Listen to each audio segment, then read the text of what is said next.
Bonsoir, shalom. Boker Tov, bonsoir. Je ne sais pas où, selon où vous êtes. Shalom. Bracha, Baruch Hashem.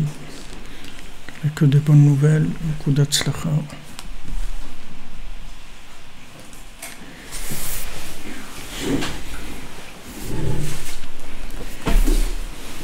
Alors, on était la semaine dernière toujours dans notre enseignement sur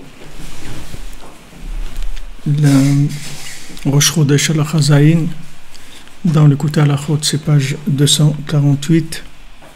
Et le passage Lamed Zaïn, pour ceux qui ont le livre, qui suivent dans le livre.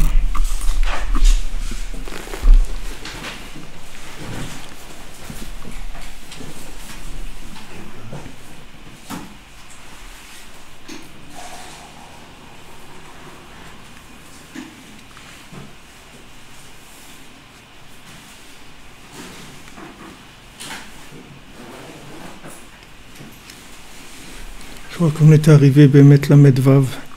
On avait parlé de Shloshim Umer Mishkala, c'est-à-dire tout le lien des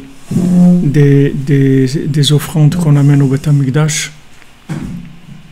On avait dit que Shloshim Umea, pourquoi avait Shloshim Umea? C'est par rapport aux 130 années que Adam Arishon, il a été séparé de sa femme après qu'il a fauté, et pendant ces 130 années, il lui est arrivé ce qui lui est arrivé.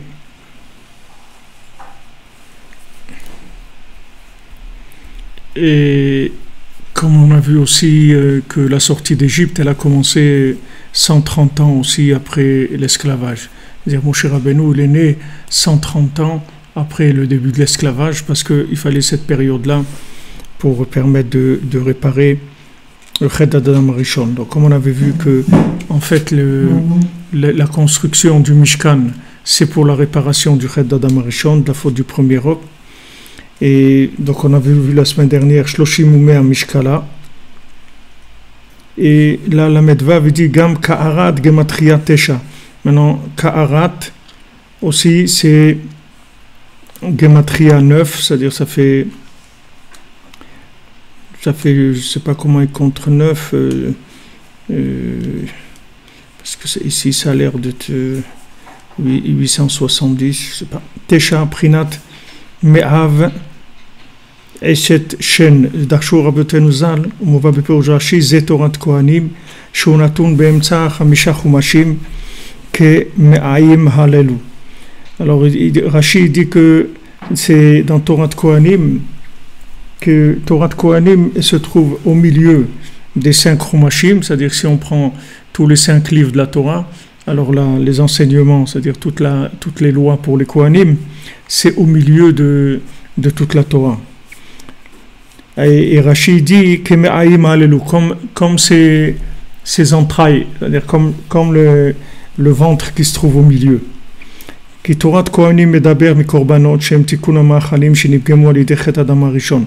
Parce que Torat Kohanim, ça parle des korbanot, des sacrifices qu'on va amener, des offrandes, qui sont la réparation de la nourriture qui a été abîmée par la faute d'Adam Arishon.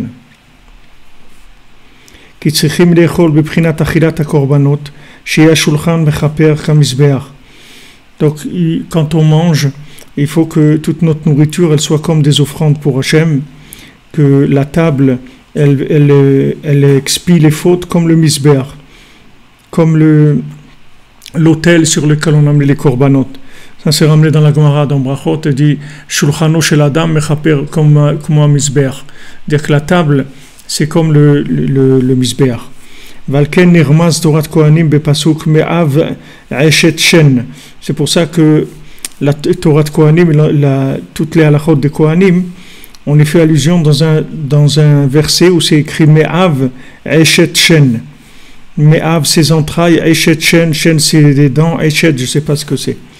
Prinat tikun ha'maasim shem kli bishul ha'achila levarera me'amotrot. Ça c'est le tikkun des maasim, c'est-à-dire que quand on va avec nos actes, on va. Qu'est-ce que c'est nos actes? C'est comme la cuisson des aliments, pour les trier des choses qui sont pas qui sont pas comestibles. De la même manière qu'on va cuire, on va éplucher, on va cuire, tout ce qu'on fait sur la nourriture, on fait la même chose spirituellement aussi. Il y a un travail à l'intérieur de l'âme qui fait la même chose sur la nourriture elle-même.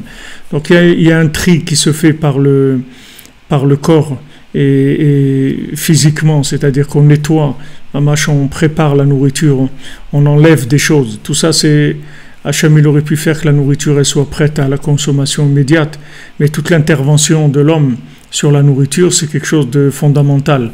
C'est-à-dire quand on agit sur la nourriture, on prépare soi-même la nourriture, la maman à la maison elle prépare la nourriture, tout ça, quand la maman elle prépare à manger pour sa famille, en fait elle est en train déjà d'éliminer énormément de choses négatives qu'il y a dans la nourriture. À part la préparation qu'elle fait physique, c'est-à-dire qu'elle va nettoyer la nourriture, qu'elle va tamiser la farine, qu'elle va faire tout ce qu'elle va faire à la cuisine. En fait, sa cuisine, c'est comme le Beth Amikdash, c'est la même chose. C'est-à-dire elle est en train de préparer la nourriture pour sa famille de manière à ce qu'ils ne reçoivent pas des éléments qui risquent de leur faire du mal, c'est-à-dire pas uniquement physiquement, mais spirituellement. C'est-à-dire que les éléments qui vont manger, ils soient déjà avancés dans la consommation. Ils soient déjà avancés, c'est-à-dire que dans la consommation, ils soient déjà prêts à prendre le meilleur qu'il y a dans la nourriture. C'est comme le lait de la maman, c'est la même chose. Le lait de la maman, au départ, pourquoi tout le monde dit ouais, il faut le lait de la maman, c'est tellement important, parce que le lait de la maman, c'est exactement ce que le bébé il a besoin. C'est une nourriture qui est adaptée à lui. C'est pas comme un lait qu'on prend de Materna ou n'importe quoi. C'est des trucs qui sont faits industriellement et il y a, comme on dit, à boire et à manger, il y a de tout là-dedans. Mais quand c'est le lait de la maman, alors c'est exactement ce que l'enfant il a besoin physiquement et spirituellement aussi. Donc c'est extrêmement important. Et après, ça continue. C'est-à-dire, c'est pas de la même manière qu'il y a le lait de la maman, il y a aussi la cuisine de la maman, la nourriture de la maman, que quand la maman, elle prépare la nourriture, en fait, c'est la bina qui rentre en action sur la nourriture et qui va faire des tris dans la nourriture. La maman, quand elle prépare à manger, à part le travail physique du manger, c'est-à-dire d'éplucher, la cuisson, etc., il y a aussi son âme, elle agit sur la nourriture de manière à ce qu'elle soit déjà prête à aider sa famille, son mari, ses enfants, à ce que ça leur fasse du bien spirituellement. Et quand ils mangent cette nourriture-là, alors cette nourriture, ça les fait avancer.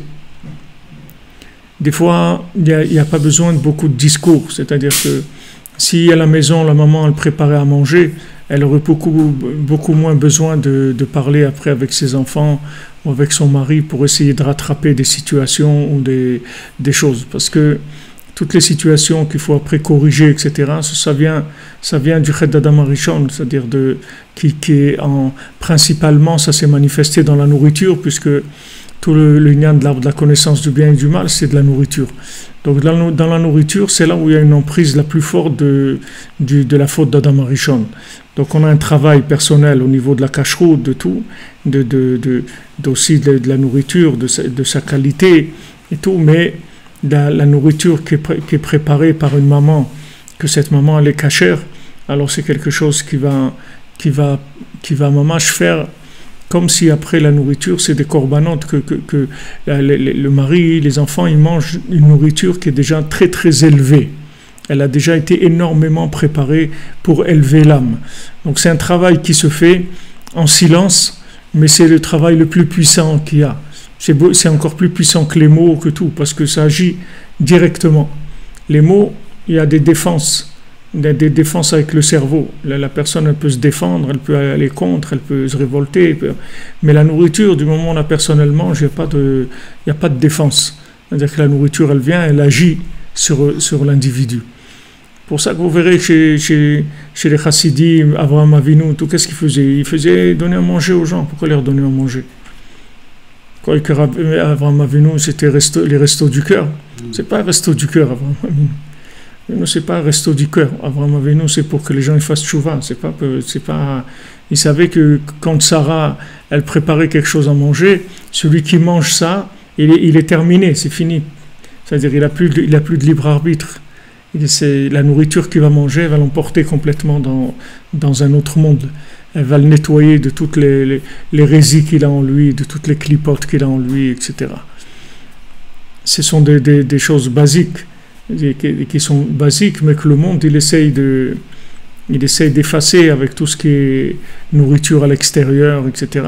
Que même si cette nourriture, elle peut apporter quelques forces physiques, mais ça apporte beaucoup de déchets mentaux. Ça amène beaucoup de déchets dans le moire, dans le cerveau. Après, ça fait monter des vapeurs dans le cerveau qui troublent l'esprit. Après, on ne voit pas clair, on n'arrive pas à analyser les choses. Et quand on voit des choses tordues, etc. Tout ça, ça vient en fait d'une nourriture qui n'est pas prête à l'emploi, qui n'est pas prête à être consommée. Donc tout ce qui va se faire en aval, je ne sais pas comment si on dit en aval ou en amont, je ne me rappelle plus. Mais tout ce qui va se faire avant comme préparation, ça va permettre d'aller directement au but. Il y aura beaucoup moins de travail. Beaucoup moins de travail. Tout c'est comme ça dans la vie. Plus la préparation, elle est soignée, et moins il y a de travail après. Moins il y a de rattrapage après. C'est comme la conception d'un enfant. Plus il se conçoit dans la pureté, moins il y a de travail après, d'éducation, de tout. Il y a moins de travail après.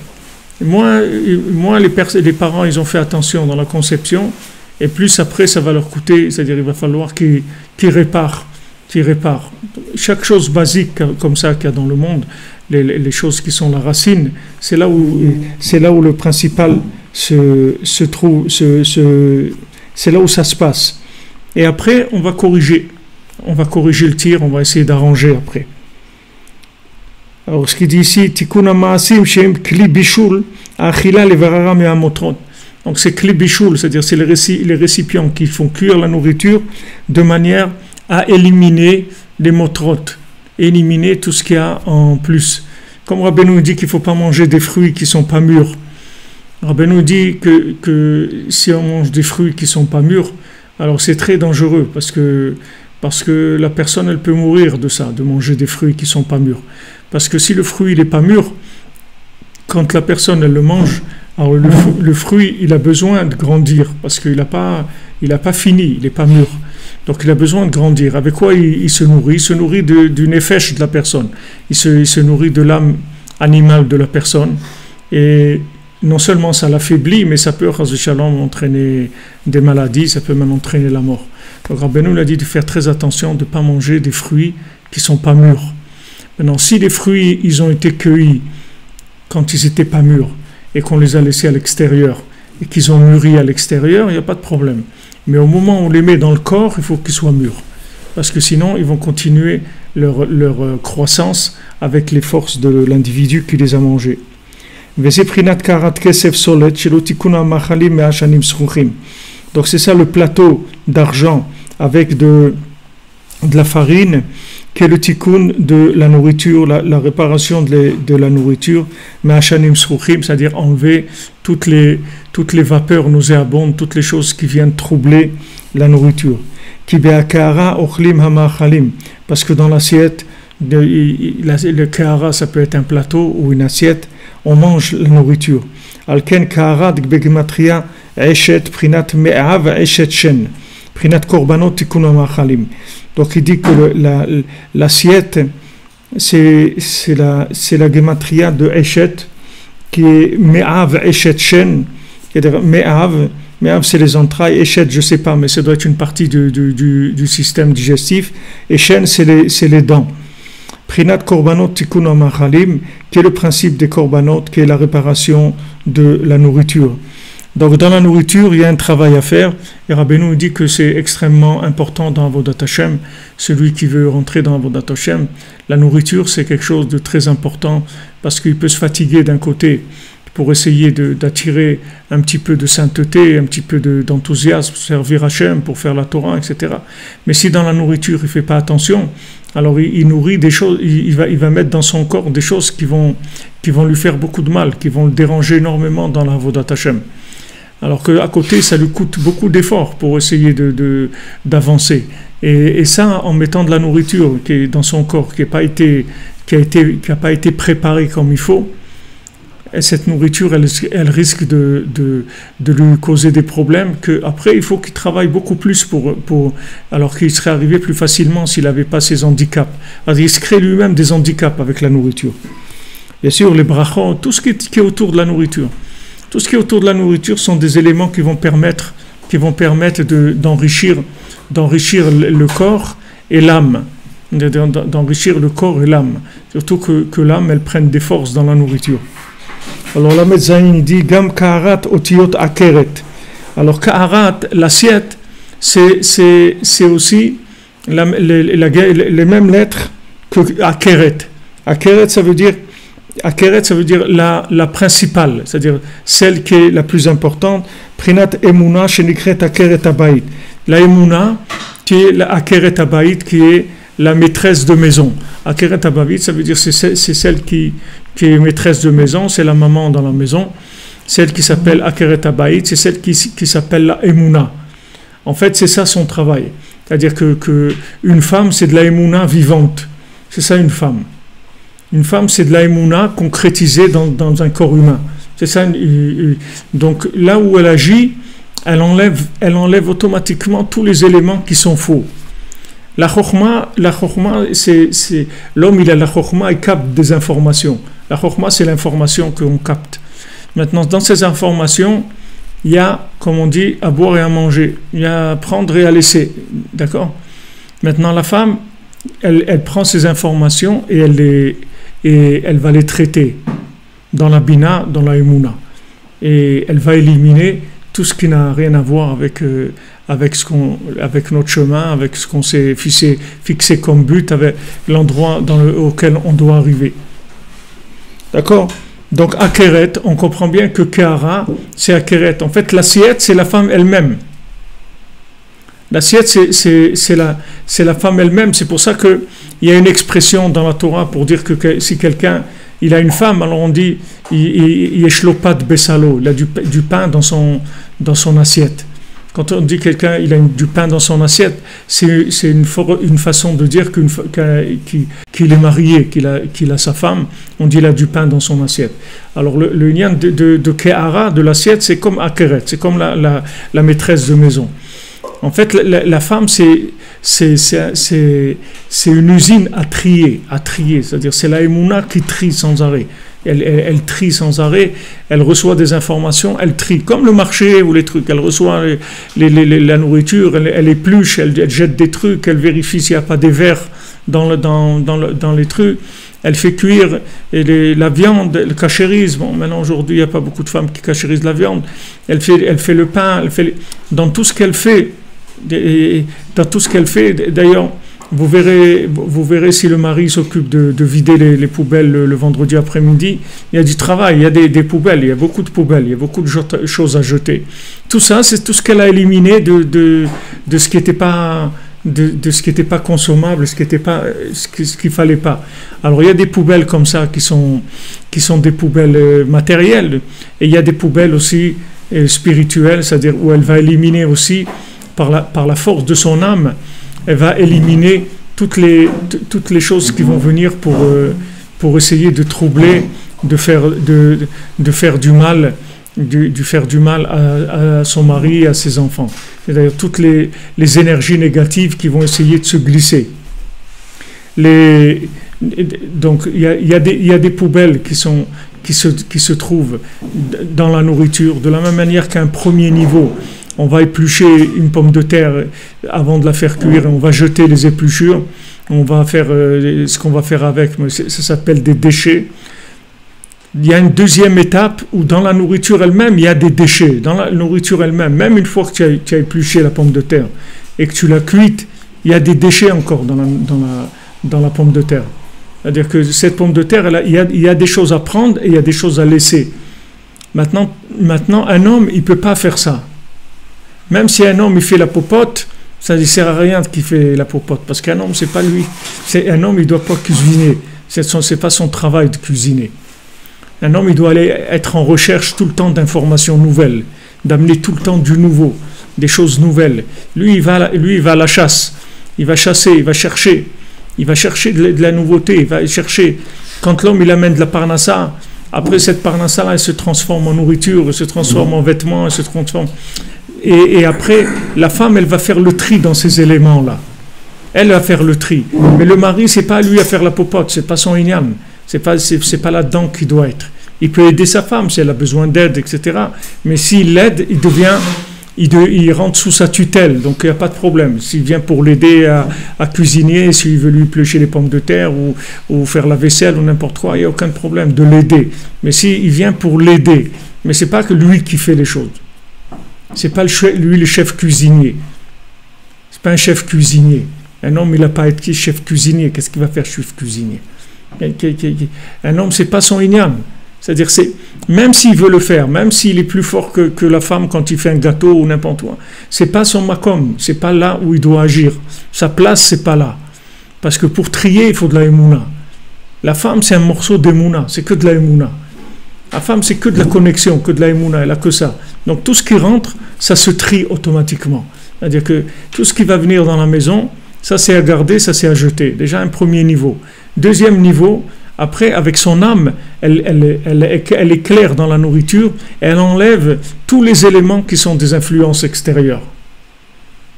Et bien, si les gens ils faisaient attention à la nourriture de leur maman, jusqu'à ce qu'ils se marient et tout, en général, les gens, ils sortiraient pas des chemins de la Torah, ni rien, ils n'auraient pas des attaques. Souvent, tous les problèmes, c'est parce que les gens ils commencent à manger dehors, ils sortent 14-15 ans, ils vont dehors, commencent à manger des hamburgers, des ignanim, des trucs et tout. Et là-dedans, il y a énormément de poubelles. C'est-à-dire, il ne sait pas qu'ils mangent des poubelles. D'abord, même la nourriture elle-même, des fois, c'est des poubelles. C'est-à-dire combien de trucs qui se rendent compte que voilà, telle société McDonald's ou j'en sais rien, chaque truc ils ont vu qu'ils font ça ou qu'il y a ça. C'est-à-dire qu'ils surveillent énormément. Ils essayent de surveiller, et en tout cas tous les services vétérinaires et tout. Mais ça, c'est un premier niveau. Mais un deuxième niveau qu'ils ne peuvent pas surveiller, c'est qu'est-ce qui se passe à l'intérieur de ces choses-là. C'est-à-dire qu'est-ce qui se véhicule, qu'est-ce qui est véhiculé dans ces choses-là. Ça, tu ne peux pas le voir tu peux pas voir du tout avec tes yeux, ça. Il n'y a que les grands tzadikim qui arrivent à voir ça. Mais sinon, tu peux rien voir. Alors les gens ils commencent à manger des McDonald's, des trucs à l'extérieur, des pizzas, des ignanim et tout. Après, il ne sait pas pourquoi sa tête, elle s'en va complètement dans des choses. Il ne sait pas pourquoi. Ce n'est pas de sa faute, ce n'est pas lui. C'est pas lui. Pourquoi quand quelqu'un il sort de la maison de ses parents, s'il a jamais été mangé à l'extérieur et tout, il a une façon de voir qui est pure, qui est simple, etc. Et pourquoi il sort, il commence à manger dehors, sa tête elle commence à partir dans des ignanim. C'est rien que de la nourriture, c'est tout. Dans la nourriture elle-même, il y a des poubelles spirituelles, il y a des forces négatives, et il faut les éliminer. Alors maintenant, il y a beaucoup d'étapes pour éliminer. D'abord, la qualité de l'argent que le mari il amène, que ce ne soit pas de l'argent qui ne soit pas cachère. Parce que si l'argent n'est pas cachère, même si tu achètes du manger cachère, le manger ne devient pas cachère. Même si tu achètes la meilleure viande du monde, si ton argent il n'est pas cachère, l'acquisition de cette nourriture-là, elle va être mélangée avec énormément d'éléments qui sont négatifs. Une fois que tu as acheté la nourriture, que tu as fait attention à la cache-route physique de la nourriture, que l'argent est cachère, que la nourriture elle est cachère, après tu l'amènes à la maison, que c'est une femme kshera, alors cette femme-là, elle va commencer un travail qui est le premier travail extérieur, physique de la nourriture. Deuxièmement, avec son âme, elle va éliminer les éléments négatifs qu'il y a dans la nourriture. Et quand ça arrive sur la table, et que le mari et les enfants, ils étudient un petit peu la Torah à table, ils font bien les brachot, etc. Alors ça arrive à des niveaux extraordinaires, ce que tu manges. Et les maasé, qu'est-ce que tu as fait? Tu n'as pas l'impression que tu as fait grand-chose, mais si tu regardes, tu vois que c'est une usine entière de transformation, depuis le départ, depuis l'argent, jusqu'à ce que ça rentre dans le corps humain et que ça monte dans l'esprit. Il y a des étapes et des étapes et des étapes. Alors, chacun selon sa conscience. On ne peut pas dire à quelqu'un, fait comme ça, on fait comme ça. Chacun, s'il veut arriver à s'élever, la nourriture, c'est un élément fondamental dans l'élévation de l'individu. C'est fondamental. C'est-à-dire tu peux pas monter spirituellement si tu fais pas attention à la nourriture. Tu peux pas te nourrir comme un bœuf et tu veux monter comme un ange. Tu peux pas.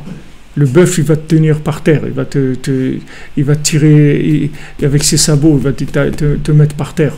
Parce que Hachem, il a fait le monde comme ça, et Adam Arishon, il a énormément influencé sa faute, elle a énormément, comme on dit, abîmé la nourriture. Donc il y a une grande emprise dans la nourriture qui est de force négative, il faut faire attention. Il faut faire attention parce que c'est dommage. C'est dommage de faire des efforts d'un côté et de perdre d'un autre côté, et alors que la personne, elle prie tellement, elle fait tellement de choses qui sont extraordinaires, et juste pour mettre quelque chose dans son ventre, elle va partir dans après ça lui fait c'est mamage, il y a des poubelles spirituelles. Comme si quelqu'un il va aller manger des poubelles, quelqu'un il va pas les prendre dans les... S'il n'a pas, shalom, qu'il n'est pas dans un niveau de pauvreté, il va pas aller manger dans les poubelles, c'est dégoûtant. Dans la nourriture, dans l'esprit de la nourriture, il y a des poubelles aussi. Et il faut les éliminer, il faut les faire sortir. Et ça, l'homme, il peut pas faire ça. C'est pas son travail. Il est pas doué pour ça du tout. C'est pas sa place, c'est tout. Il y a une maman à la maison, c'est elle qui s'occupe de ça. Et si comme on dit dans Eshetraïl, elle amène son pain de loin. Vatakom beod laila, elle se lève quand il fait encore nuit. Vatitenteref le beta, elle donne à manger à sa maison. Qu'est-ce que ça veut dire qu'elle se lève encore quand il fait nuit, elle donne à manger à sa maison? Pourquoi elle réveille les enfants à 3 heures du matin pour qu'ils mangent? Elle se lève quand il s'est en nuit, c'est-à-dire quand les l'autre, la nuit c'est la Emouna, c'est-à-dire elle est réveillée dans la Emouna, c'est-à-dire elle vit la Emouna. Batakom beod laïla, c'est-à-dire elle se lève dans la Emouna, c'est-à-dire dans l'obscurité, là où tu vois rien, que c'est que de la Emouna, elle est éveillée là-dedans, elle sait sa vie, la femme. Et de ça, vatitenteref le beta, de ça elle donne à manger à sa maison. Avec la Emouna, elle donne à manger à sa maison. Et aujourd'hui, regardez comment ils ont rendu le monde. Ils les rendent fous. Les gens, ils deviennent fous avec ça. Ils savent même pas qu'est-ce que c'est la vie. Ils savent même pas qu'est-ce que c'est la vie. C'est impressionnant. Je ne sais pas, moi, quand j'étais adolescent, j'étais un peu dans la campagne, comme ça, en France, chez des paysans. Et je voyais les moments des repas. C'était des moments ça faisait peur. C'est-à-dire, c'était des moments... Il y avait une atmosphère très très lourde comme ça. C'était des moments très très sérieux. C'est-à-dire c'était pas du tout des moments. Il n'y avait pas du tout de rigolade ni de trucs. C'était extrêmement sérieux la nourriture. On s'asseyait à table, les trucs qu'ils amènent, le manger qui a été préparé, tout avec toutes les étapes, etc. C'est un moment très très sérieux. Aujourd'hui, la nourriture, ils en ont fait n'importe quoi, n'importe quoi. Et là, les gens ils savent pas que c'est ça qui les rend fous. Les gens ils croient, ouais, on a mangé un truc, bon, c'est pas la peine, je vais amener un truc tout prêt, je vais amener un truc de là, un truc de là. C'est prêt, c'est un raccourci, mais le raccourci il coûte cher. C'est un raccourci, mais tu le payes après. Tout ce que tu as gagné comme dans le temps et dans tout ce que tu as voulu gagner, tu le perds après, rattrapé dans ta vie spirituelle, parce que ça t'amène des poubelles dans le cerveau, ça fait rentrer des choses négatives. Donc c'est pour ça que l'assiette, ça a le nom de Akeret, qui est la maîtresse de maison. Qui a deux, chez Eprinat, Mika Shem, Elokenu, Amagbi, la Shavet, Amashpili, Lirot. Alors c'est ce qui est écrit dans Teilim, qu'on dit qui Mika Shem, Elokenu. Qui est-ce qui est comme Hashem, notre Dieu? Amagbi, la Shavet, celui qui élève celui qui est assis, Amashpili, Lirot, celui qui descend pour voir celui qui est en bas. Mais Kimi Meafardal, celui qui élève de la poussière le pauvre. Mais Ashpot Yaverim Evion, des poubelles, il va élever le misérable, le pauvre. Moshivi Akeret Abayit, comment il installe Akeret Abayit, il installe une maîtresse de maison. Il installe une maîtresse de maison. Une maîtresse de maison. Vous savez qu'est-ce que c'est une maîtresse de maison? Le Baal Shem Tov, quand il a perdu sa femme, après il s'est remarié, il a dit, quand j'avais ma première femme, quand je pouvais parler avec Eliyahu Hanavi dans le chouk, dans le marché. Maintenant, avec la deuxième femme, je vois Eliyahu Hanavi que dans la synagogue, pas dans le marché. Parce que c'était moins fort. Elle était la deuxième, elle avait moins de force spirituelle pour lui permettre de voir ce qu'il voit dans la Torah. C'est-à-dire que regardez comment Hachem il nous parle dans le Tehillim.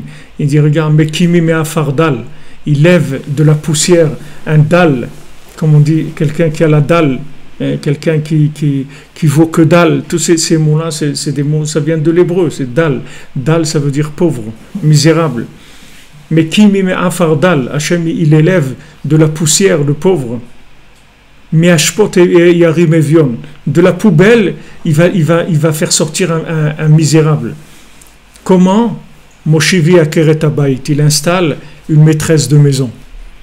La maîtresse de maison, avec ça, il va lui sortir de toutes ces poubelles. Toutes ces poubelles. C'est un mari rien qui respecte sa femme, qu'il a le mérite que sa femme elle a envie de lui faire à manger et qui mange le manger de sa femme. C'est un nettoyage à sec. C'est-à-dire c'est comme s'il allait chez le teinturier, mais de l'intérieur. C'est-à-dire ça fait nettoyage à sec.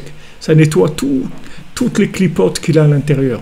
Regarde ce qu'il dit. Si un homme il a pas ça, qu'est-ce qu'il est? Il est dans des poubelles. Il vit avec des poubelles.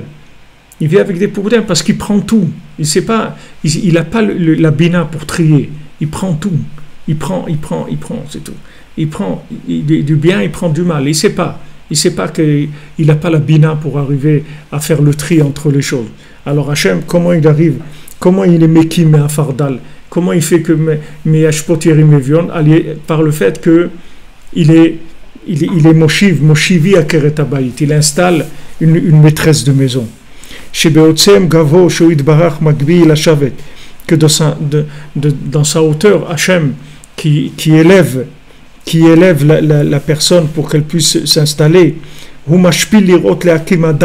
Hachem, il descend pour voir où se trouve le misérable, l'élevé, Vaevion, le pauvre, mi-afar, de la poussière, ou mi-ashpot mamash, des poubelles mamash.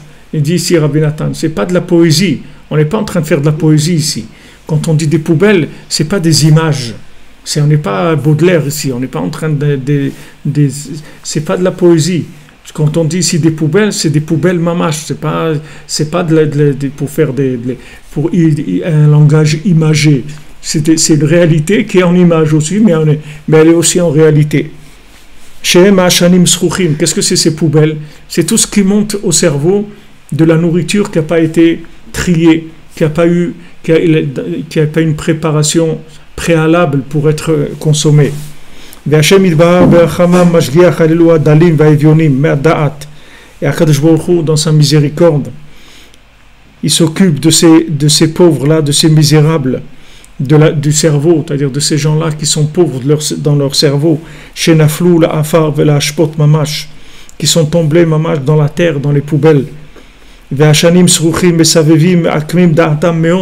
Et toutes ces poubelles-là qui produisent des vapeurs, c'est-à-dire que la personne, quand elle mange, après les poubelles qu'elle a mangées, ça lui fait des vapeurs de poubelles, ça lui fait de l'essence de poubelle qui monte dans sa tête. Et après, il est entouré que par ces vapeurs-là. Il est entouré par ces vapeurs, donc il est incapable, il ne peut pas réfléchir, Bichlal. Comment il va réfléchir? Avec quoi il va réfléchir? Dis à quelqu'un, tu lui mets avec des, je sais pas, mets-lui des gaz lacrymogènes, dis-lui, tu peux réfléchir un moment là, comment on va faire? Il dit, attends, le bonhomme, il peut même pas respirer, qu'est-ce que tu veux qu'il réfléchisse? C'est la même chose, il est entouré avec des hashanim soruchim, des vapeurs qui sont nauséabondes, des choses qui lui troublent la tête. Et chaque chose qu'il veut faire, à peine il sort un peu la tête de l'eau, ça revient parce qu'il est entouré avec ça. Et Hacham, de Berachamav, de là où il est, il regarde ces gens-là, et il essaye de les sortir de là, avec tous les conseils de la Emouna, que ce soit la Hidbodedut, que ce soit la prière. C'est un homme, il n'a pas de femme, comment il va faire? Comment il va faire tous ces tikkunim? Maintenant, il n'a pas de femme. Voilà, il veut se marier et tout, il n'a pas de femme. Hachem ne lui a pas envoyé. Alors, tu peux te marier avec la prière, rentre dans la prière. Mais pas une demi-heure ou 1 heure par jour ou 2 heures. Comme si tu étais marié. Si tu étais marié, ta femme, elle te prendrait au moins 5-6 heures par jour. Alors, rentre dans la prière 5-6 heures par jour. Voilà, tu vas faire tous les tikkunim comme si tu étais marié, c'est la même chose. Parce que ta femme, c'est ta prière, c'est la même chose. Hachem sefatay tiftach roshetevot eshet. Ta femme, c'est ta prière. Rabbeinu dit, la prière de l'homme, c'est sa femme. Donc, tu n'as pas de femme, tu as la prière. Marie-toi avec la tfila. C'est tout. Prends la tfila, prends le teilim, fais la hitbodedut, fais écouter tfilot, fais shemot tzadikim. Vas-y. Et ça, avec ça, tu vas faire tous les tikkunim. Donc, tu as la prière, tu as la femme, tu as les conseils du tzadik, tu as Eretz Israël, tu as le Shabbat. Tous ces éléments-là, ce sont des éléments de Emouna qui permettent de faire des tris dans la vie de manière à voir clair et à sortir de notre pauvreté. Il n'y a de pauvreté que de pauvreté mentale. Sachez que toute pauvreté matérielle et toute pauvreté spirituelle, elle commence par une pauvreté de la tête. C'est-à-dire que le bonhomme, dans sa tête, il est pauvre. Pourquoi il est pauvre? Parce que ça vient souvent de la malnutrition. La malnutrition, ça veut dire depuis qu'il a été petit, il a été mal nourri. Regardez mon cher Rabbeinu. Regardez comment Hachem il a fait pour que ça soit sa mère qui le nourrisse. Pour qu'il soit nourri par sa mère et qu'il ne soit pas nourri par une autre femme. Les gens ils croient, voilà, il va donner son enfant la nourrice, il va donner son enfant à une babysit ou il va l'amener quelque part, elle va le garder et pendant que la maman elle va travailler, etc. Mais qu'est-ce qu'il va faire là-bas? Qu'est-ce qu'il va prendre comme énergie? Qu'est-ce qui va se passer là-bas? Après les gens ils grandissent, la brioute, ils grandissent, ils sont tarés, ils ne savent pas pourquoi. Pourquoi il grandit taré le bonhomme? Pourquoi il grandit avec tellement de problèmes? Parce que quand ça vient de la malnutrition. La malnutrition, ça ne veut pas dire qu'il n'avait pas assez à manger. Mais la qualité de la nourriture qu'il avait, elle était empoisonnée, c'est tout. Il mangeait du poison. Il mangeait du poison, des choses empoisonnées, depuis qu'il était petit. Alors ça fait après, quand la personne a grandi, elle a une tête, sa tête, elle est manquante, c'est-à-dire il a une pauvreté mentale. Et cette pauvreté mentale, elle empêche de s'élever spirituellement, d'avoir de la parnassa aussi. Toute la parnassa, elle vient du da'at. Si quelqu'un n'a pas de conscience d'Hachem, s'il ne connaît pas Hachem, il ne peut pas avoir de parnassa. Et même s'il a de la parnassa, c'est que des poubelles, sa parnassa, c'est pas de la parnassa. La parnassa qu'on parle, c'est des énergies spirituelles qui rapprochent d'Hachem, pas d'avoir stam de l'argent. C'est l'argent, il est, comme on dit, l'argent il n'a pas de couleur, il n'a pas d'odeur, mais l'argent à l'intérieur il y a des énergies. L'argent c'est que de l'échange, c'est tout. C'est que de l'échange. Avant il faisait du troc, hein, il te donnait un mouton, toi tu lui donnais une paire de chaussures, d'accord? Et chacun il donnait ce qu'il avait fait à l'autre, il faisait un échange. C'est pas parce qu'il y a de l'argent que ça a changé quelque chose. L'argent il véhicule toujours la même chose, c'est-à-dire il véhicule des énergies spirituelles. Donc c'est pas quelqu'un il croit pas parce qu'il a de l'argent que cet argent-là c'est une bénédiction. Il faut que l'argent il soit gagné proprement et que l'argent il vienne d'endroits propres aussi. Que ça soit avec du cœur, que ça soit même la tzedaka, comment on fait attention que la tzedaka elle vienne avec du cœur, que les gens qui donnent, ils donnent avec du cœur, ils donnent parce qu'ils veulent, ils ont envie même la tzedaka. Mais si prendre la tzedaka, des gens, ils n'ont pas envie de donner.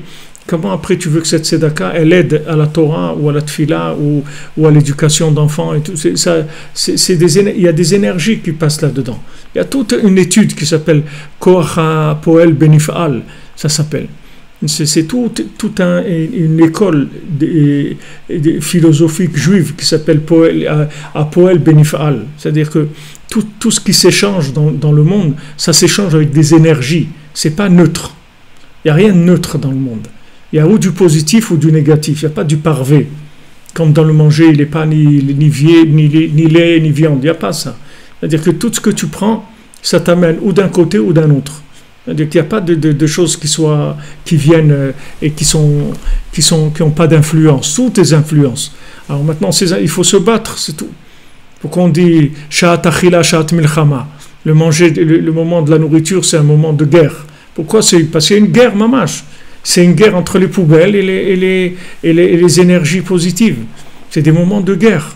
C'est-à-dire où mamache, il va y avoir une lutte et il y en a un qui va sortir gagnant. Alors Hachem, il est merachem, il a pitié, il est miséricordieux sur tous les pauvres qui sont sur terre.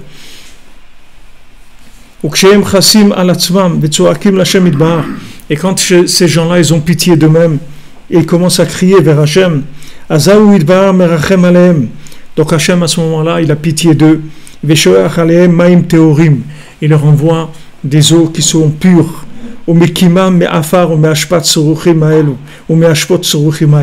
Hachem, il les relève de cette poussière et de ces poubelles dégoûtantes là, dans lesquelles ils sont. Donc la tfila, quand la personne elle lève ses yeux vers Hachem, alors Hachem il lui envoie des eaux pures, c'est-à-dire il va lui envoyer des énergies qui vont le purifier, qui vont le débarrasser de ça. Et comme je vous l'ai dit, je ne l'ai pas dit dans le shiur ici, mais j'étais dans un autre shiur que j'ai fait une petite sikha qu'on a fait au Kotel hier soir. Le Rav Besançon il m'a dit que le Ramchal il est venu avant Rabbeinu, il était un petit peu avant Rabbeinu, et il a dit que maintenant la naga du monde, elle est plus de schar ve'onesh, c'est-à-dire que c'est plus un comportement entre salaire et punition, c'est plus ça comme Hachem il conduit le monde.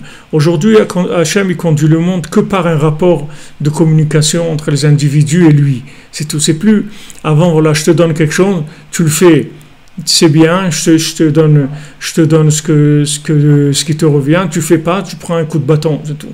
Voilà, avant c'était comme ça, schar ve'onesh, c'est-à-dire tu as un salaire si tu fais le bien, tu as une punition si tu fais le mal.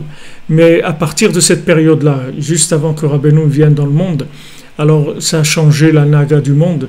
Il dit le Ramchal, c'est que maintenant c'est un rapport, on vit dans la communication avec Hachem. Comme il dit ici, le fait que maintenant, tous les yeux des gens, ils sont tournés vers toi. Tout le monde lève les yeux vers toi. Toi, tu leur donnes leur pain dans le moment où il faut. C'est-à-dire que tu leur donnes le pain, un pain de bénédiction dans le moment qu'il faut. C'est-à-dire qu'il n'y ait pas dans ce pain-là des forces négatives qui viennent détourner la personne. En fait, on est ce qu'on mange à un grand pourcentage. On est le résultat de ce qu'on mange. C'est comme si tu prends un hachoir à viande et ce qui sort de l'autre bout, c'est ce que tu as mis d'un côté. C'est tout. Un Ben Adam, il est ce qu'il mange, c'est tout. Si un Ben Adam il mange des poubelles, il devient une poubelle. Sa tête, ça devient une poubelle, c'est tout. Et après, il a des difficultés de sortir, d'avancer, de se purifier, d'avoir des bonnes pensées, d'avoir de l'énergie pour étudier la Torah. Tout ça, c'est des choses ces nourritures-là, elles abîment énormément le cerveau. Faut faire très attention.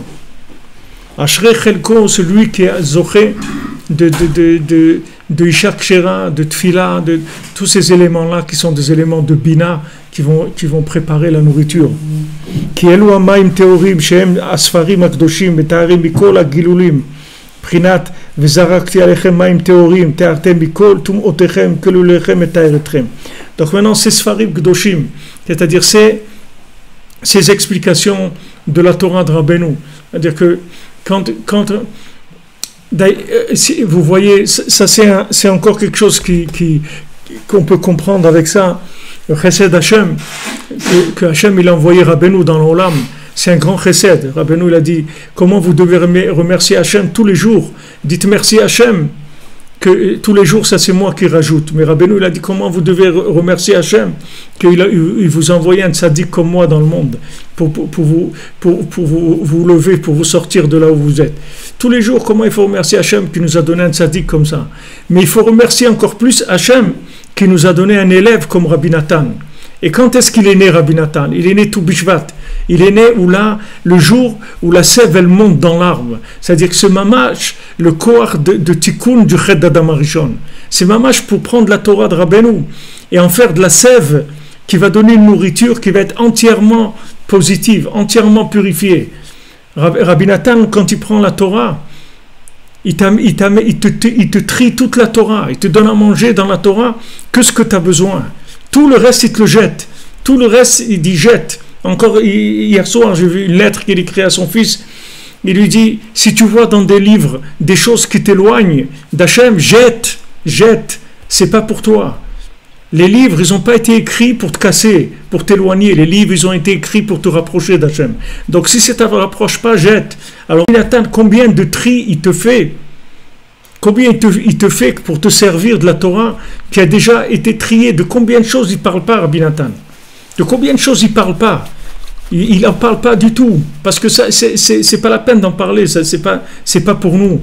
Combien de choses il ne te parle pas? De combien de choses il va parler et répéter? Les gens ils croient que Rabbi Nathan il répète, mais il ne répète pas. C'est-à-dire qu'il appuie sur la chose, parce que cette chose-là elle est plus importante qu'une autre. Donc il appuie. Lui, Mamash, il prépare la Torah de Rabbeinu. C'est exactement comme une maman qui prépare à manger. C'est la même chose. Il prend la Torah de Rabbeinu et il te la met avec la halacha. C'est-à-dire Mamash avec le côté véhiculaire. La halacha, c'est la marche, la démarche, le mouvement. Il rentre la Torah de Rabbeinu dans le mouvement, de manière à ce que tu puisses te déplacer avec un GPS qui n'a pas perdu la tête. Avec un GPS qui est trié, où il ne t'amène pas à Gaza ou je ne sais pas où il va t'amener. Il t'amène que dans des endroits qui sont pas dangereux pour toi. Il t'amène là où il faut t'amener. Rabbi Nathan, il trie la Torah. Donc c'est pas pour rien qu'il est né Tou Bishvat. C'est pas Stam qu'il est né Tou Bishvat, qu'il est tombé son anniversaire Tou Bishvat. C'est qu'il est tombé dans Mamash, le Rosh Hashanah, la Ilanot, des arbres, parce que c'est le Tikkun du Ched Adam Arishon. Qu'est-ce que c'est Adam Arishon? C'est qu'il a mangé, il a mis la charrue avant les bœufs, il a mangé de la connaissance avant de rentrer dans Shabbat, et avec ça il a tout abîmé.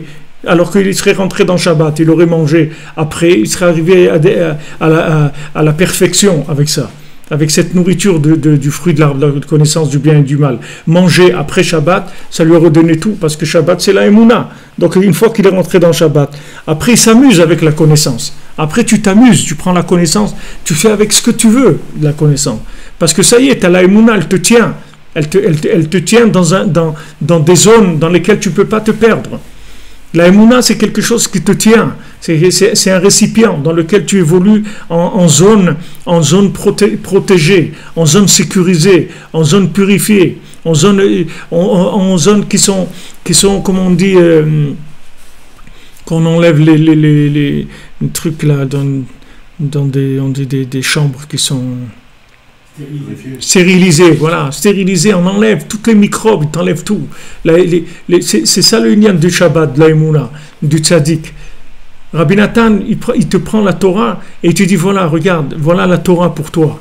Voilà la Torah que tu peux y aller, vas-y, mange. Mange tant que tu veux, il n'y a aucun problème. Vas-y, prends-en sans limite. Resserre-toi, tant que tu peux. Reprends, parce que tout c'est que du bien là-dedans. Alors il dit que c'est Maïm, Théorim, quand on dit, il va venir de l'eau qui va purifier le monde entier. Une eau pure qui va purifier le monde entier. Vous voyez cette eau qui sort, et ceux qui vont là-bas au Kotel, vous rentrez à l'intérieur, là-bas dans Kodesh HaKodashim, là-bas vous allez voir, il y a de l'eau qui sort du mur tout le temps. Il y a toujours de l'eau qui sort du mur. C'est pas des tuyaux qui sont cassés à l'intérieur. Personne ne sait d'où elle vient, cette eau. En fait, il y a une rivière entre le Kever David Ameler et le Kotel. Il y a une rivière qui passe entre ces deux endroits-là. Et de cette rivière-là, il va venir la Géoula. D'ailleurs, ils savent, et nos cousins qui se trouvent de l'autre côté du mur, ils savent très bien qu'un jour, s'il y a de l'eau qui commence à sortir du Kotel, ça veut dire que ça y est, c'est terminé. Ils le savent. Et des fois, il y a de l'eau qui sort du Kotel. Ils ont très très peur, parce qu'ils savent que c'est le signe que c'est la fin. Quand c'est la fin du cinéma. C'est-à-dire, on va sortir de la salle et c'est fini les Esquimaux et les trucs. L'ONU, les trucs, l'UNRWA, les trucs, tous ces trucs-là, c'est terminé. On va passer à autre chose.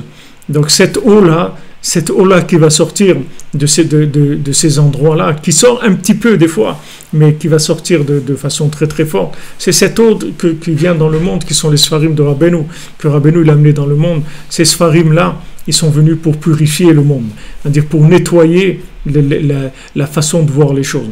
pour faire de la rééducation. En fait, qu'est-ce qu'on fait, nous? Qu'est-ce qu'on fait quand on étudie? On fait de l'éducation, de la rééducation, c'est tout ce qu'on est en train de faire. On n'est pas en train d'apprendre qu'est-ce qu'on apprend. On apprend à vivre, c'est tout. Et on n'est pas en train d'apprendre ni de la Kabbalah, ni de l'astrologie, ni de l'astronomie, ni de gématriotes, Qu'est-ce qu'on est en train d'apprendre? On est en train d'apprendre à vivre, c'est tout. Qu'est-ce que c'est un être humain? Comment on mange? Comment on dort? Comment on se marie? Comment on prie? Comment on fait ça? C'est ce qu'on est en train d'apprendre, c'est tout. En fait, ce que Rabbeinu il fait, c'est qu'il nous refait des réglages, c'est tout. Il nous règle notre vie, il nous apprend à vivre, c'est tout. C'est ça qu'on a besoin. Alors ces eaux-là, qui sont ces sfarim, elles vont purifier le monde entier. Ces paroles-là, elles vont enlever toutes les poubelles de la tête des gens. Elles vont faire du nettoyage mental, du nettoyage dans les notions, du nettoyage dans la émouna. Elle va nettoyer la façon de voir les choses. C'est ça cette eau pure qui dit ici. Je vais jeter sur vous. Il dit même pas ici, vous allez vous tremper, je vais jeter sur vous. Elle va vous envoyer une pluie qui va vous purifier de toutes vos fautes et de toutes vos choses dégoûtantes. Gilulechem, Gilulim, c'est des excréments, c'est-à-dire je vais vous nettoyer de tous vos excréments. Ces sfarim-là, ils vont purifier le monde. D'ailleurs, si vous voyez dans Sipurim Asiot, dans le Baal Tfila, vous allez voir que ceux qui sont tombés dans la tava de l'argent, alors il va les amener à un moment vers cette cuisine-là. Il y a une cuisine qui s'appelle Ker en yiddish, une cuisine que là-bas, cette cuisine, elle n'est pas de ce monde, c'est-à-dire que elle n'est pas vraiment dans ce monde. C'est une cuisine qui prépare de la nourriture, mais elle n'est pas vraiment dans ce monde. Et quand on mange de cette nourriture-là, ça purifie de tous les excréments. Alors eux, les gens qui étaient tombés dans la tava de l'argent, dans la passion de l'argent, quand ils ont commencé à s'approcher de cette cuisine-là, quand ils ont senti uniquement l'odeur de la cuisine, ça leur a commencé à faire un effet sur eux, qu'ils ont commencé à voir qu'ils sentaient mauvais. Quand ils ont commencé à s'approcher de là-bas, ils ont senti des excréments, d'odeurs d'excréments. Alors ils ont dit, oula, mais ça sent, c'est horrible, ça sent mauvais et tout. Alors Baal Tfila, il leur a dit, écoutez, il n'y a rien qui sent mauvais ici, il n'y a que vous, c'est tout. Donc c'est vous qui sentez mauvais. Donc ils se sont rendus compte que les mains, c'est l'argent qu'ils avaient, c'était des excréments. Et ils ont commencé à jeter leur argent. Parce qu'ils ont dit, attends, c'est des excréments l'argent qu'on a. C'est-à-dire que quand ils se sont rapprochés de cette cuisine-là, ça leur a changé complètement leur conception de l'argent, mais vraiment complètement. Regarde, donne-moi un sefer ici, le deuxième, s'il te plaît. En partant du haut. Merci. Regardez Rabbeinu ce qu'il dit sur le lien de l'argent par rapport à lui. Regardez qu'est-ce que Rabbeinu dit sur l'argent.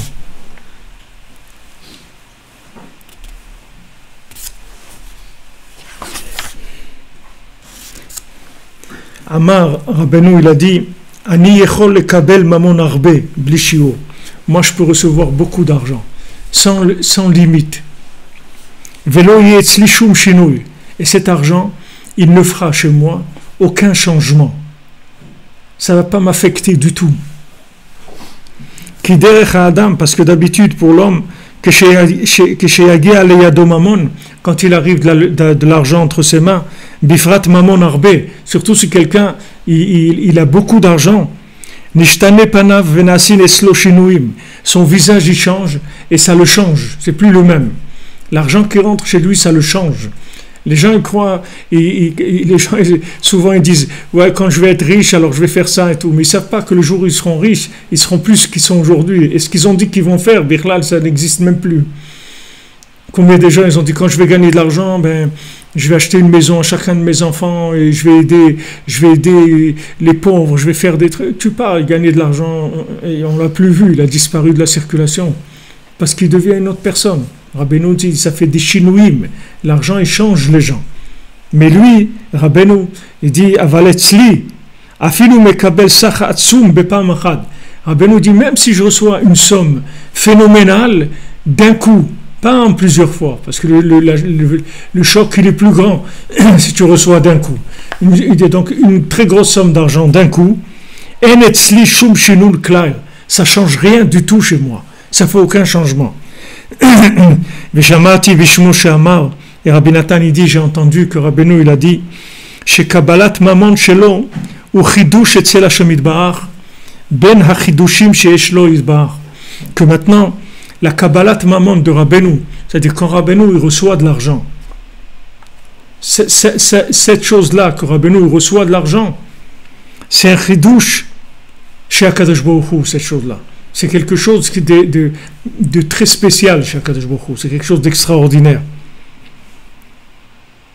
Parmi les chidushim qu'il a, Akadosh Baruch Hu, Hachem il a des chidushim chez lui, c'est-à-dire des choses qui sortent complètement de l'ordinaire, des choses qui sont extraordinaires. Comme si tu veux montrer à quelqu'un, comme dans Sipurim Asiot, il lui dit viens, je vais te montrer un oiseau en cristal, un truc qui chante, des trucs qui sont complètement extraordinaires, des merveilles. Alors une des merveilles qu'il y a chez Hachem, c'est comment Rabbeinu il reçoit l'argent.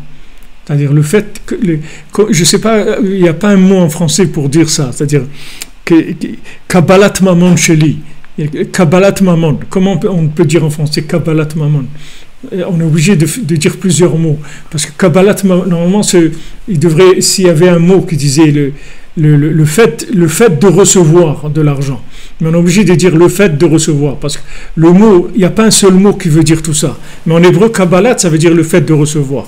Alors, le Kabbalat Mamon de Rabbeinu, c'est une des merveilles qu'il y a chez Akadosh Baruch Hu. Imaginez-vous qu'est-ce que c'est. Essayez un petit peu de voir qu'est-ce que ça veut dire, ce qu'il dit Rabbeinu ici. Qui est chez Tzel Hashem Yitbarach kama chidushim. Akadosh Baruch Hu, il a plusieurs comme ça, chidushim. Il a des merveilles chez lui. Ve Kabbalat Mamon shelo. Et la Kabbalat Mamon de Rabbeinu, c'est-à-dire comment Rabbeinu reçoit l'argent, c'est un des chidushim, des merveilles qu'il y a chez Akadosh Baruch Hu, bien parmi toutes les merveilles qu'il y a là-bas chez Akadosh Baruch Hu. Essayez d'imaginer qu'est-ce que ça peut dire, vouloir dire ça. C'est-à-dire regardez comment tout ce qu'on veut faire pour Rabbeinu, regardez comment c'est difficile. Regardez comment ça ne vient pas du tout par les chemins habituels. Ça vient pas par les chemins habituels. J'ai vu quelqu'un, il a fait un appel pour une école à Paris. J'ai vu en quelques heures, il y avait 356 000 euros de dons. La Brioute qui leur donne 350 millions d'euros dans Hachem. Mais faites la même chose. Dites une école Breslev, vous allez avoir 3,56 € au bout de 3 mois. C'est comme ça. C'est comme ça. Qu'est-ce que vous voulez faire? C'est comme ça. Pourquoi? Parce que c'est un chidouche. C'est un chidouche, c'est pas la même chose du tout, ça n'a rien à voir. Ça n'a rien à voir. De l'argent qui fait un changement dans des choses de ce monde, et de l'argent qui fait aucun changement sur les choses matérielles, c'est-à-dire qui va agir que pour purifier le monde, ça n'a rien à voir. C'est des choses qui sont complètement différentes. Donc c'est pour ça que il ne faut pas s'étonner que ce n'est pas la même chose, parce que ça ne va pas avoir la même fonction. Rabbeinu il dit, l'argent que je prends, moi, c'est une des merveilles qu'il y a chez Hachem. Il va essayer d'imaginer qu'est-ce que ça veut dire. Une des merveilles, c'est-à-dire Hachem, il a des merveilles. Combien de merveilles? C'est pas 3 milliards de merveilles qu'il a. Il a quelque chose dans un endroit où c'est ces merveilles comme ça qui gardent. Voilà ces merveilles, ça et ça et ça et ça. Et d'une de ces merveilles, c'est comment Rabbi Nachman il reçoit l'argent. Bon, je vous ai fait une petite parenthèse. Hein? C'est-à-dire comment ça venait chez lui? Ça venait... Je ne sais pas si ça venait facilement, mais il n'a pas fait des grandes choses matérielles. Il n'y avait pas une yeshiva de Breslev, il avait son petit Beth Knesset, sa maison, quoi, avec dedans il y avait le Beth Knesset, mais c'est tout. Il n'y avait pas on n'a pas vu qu'ils sont arrivés ni Rabbi Nathan, ni rien, c'est tout avec des dettes et des emprunts, et des Rabbi Nathan, tout ce qu'il a imprimé, tout, c'est avec des dettes. Même il empruntait avec Eteriska, Rabbi Nathan. Il empruntait même avec des intérêts à des juifs avec un Eteriska pour imprimer les Sfarim. Pour vous dire comment c'était difficile, chaque chose. Encore, c'était très difficile. C'est autre chose, c'est un autre monde, ça n'a rien à voir.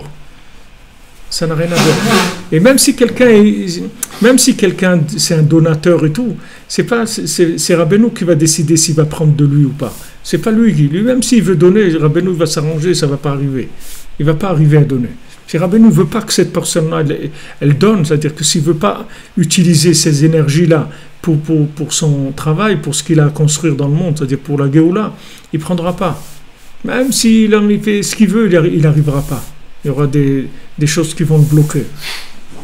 Ashrei Chelkam, ceux qui ont le srout que Rabbeinu il prend d'eux, rien que ça, c'est déjà, il y a de quoi danser toute la journée, que le Rebbe il a accepté de moi mon argent, il y a rien de ça, on peut danser toute la journée, parce que c'est un des chidushim d'Akadosh Baruch Hu, c'est-à-dire c'est une des merveilles qu'il y a chez Hachem, c'est des choses qui sont très élevées.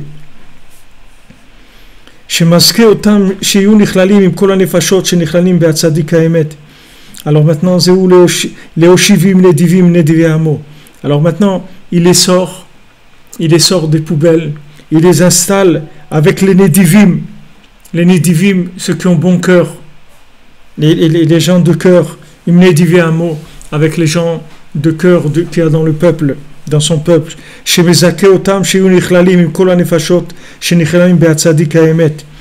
Il leur donne le srout à ces gens-là qui sortent des poubelles. Ces gens-là, ils vont s'inclure avec toutes les âmes qui sont exclues dans le tzaddik haemet. Bifrat beRosh Hashanah, particulièrement à Rosh Hashanah. Regardez qui est-ce que Rabbeinu il amène à Rosh Hashanah. Regardez les gens qu'il amène. Regardez des gens comme nous, chacun, il sait d'où il vient, il sait de quelle poubelle il sort. Il sait très bien. C'est très bien chacun de quelle poubelle il sort. Et regardez le tzaddik qu'il amène. Il le connecte avec des Divéamos, et qu'il connecte avec des gens qui ont donné toute leur vie pour Hachem. Il connecte ces gens-là. Il les prend, il les sort des poubelles, il les connecte avec ces gens-là grâce à ces eaux pures qu'il amène dans le monde. Bifrat à Rosh Hashanah, surtout à Rosh Hashanah.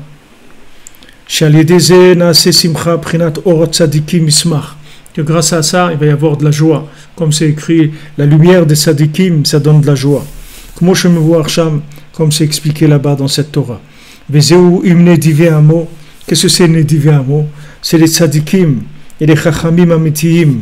Shezachu ata lashuv la'amin bahem. Les tzadikim et les chachamim amitiyim.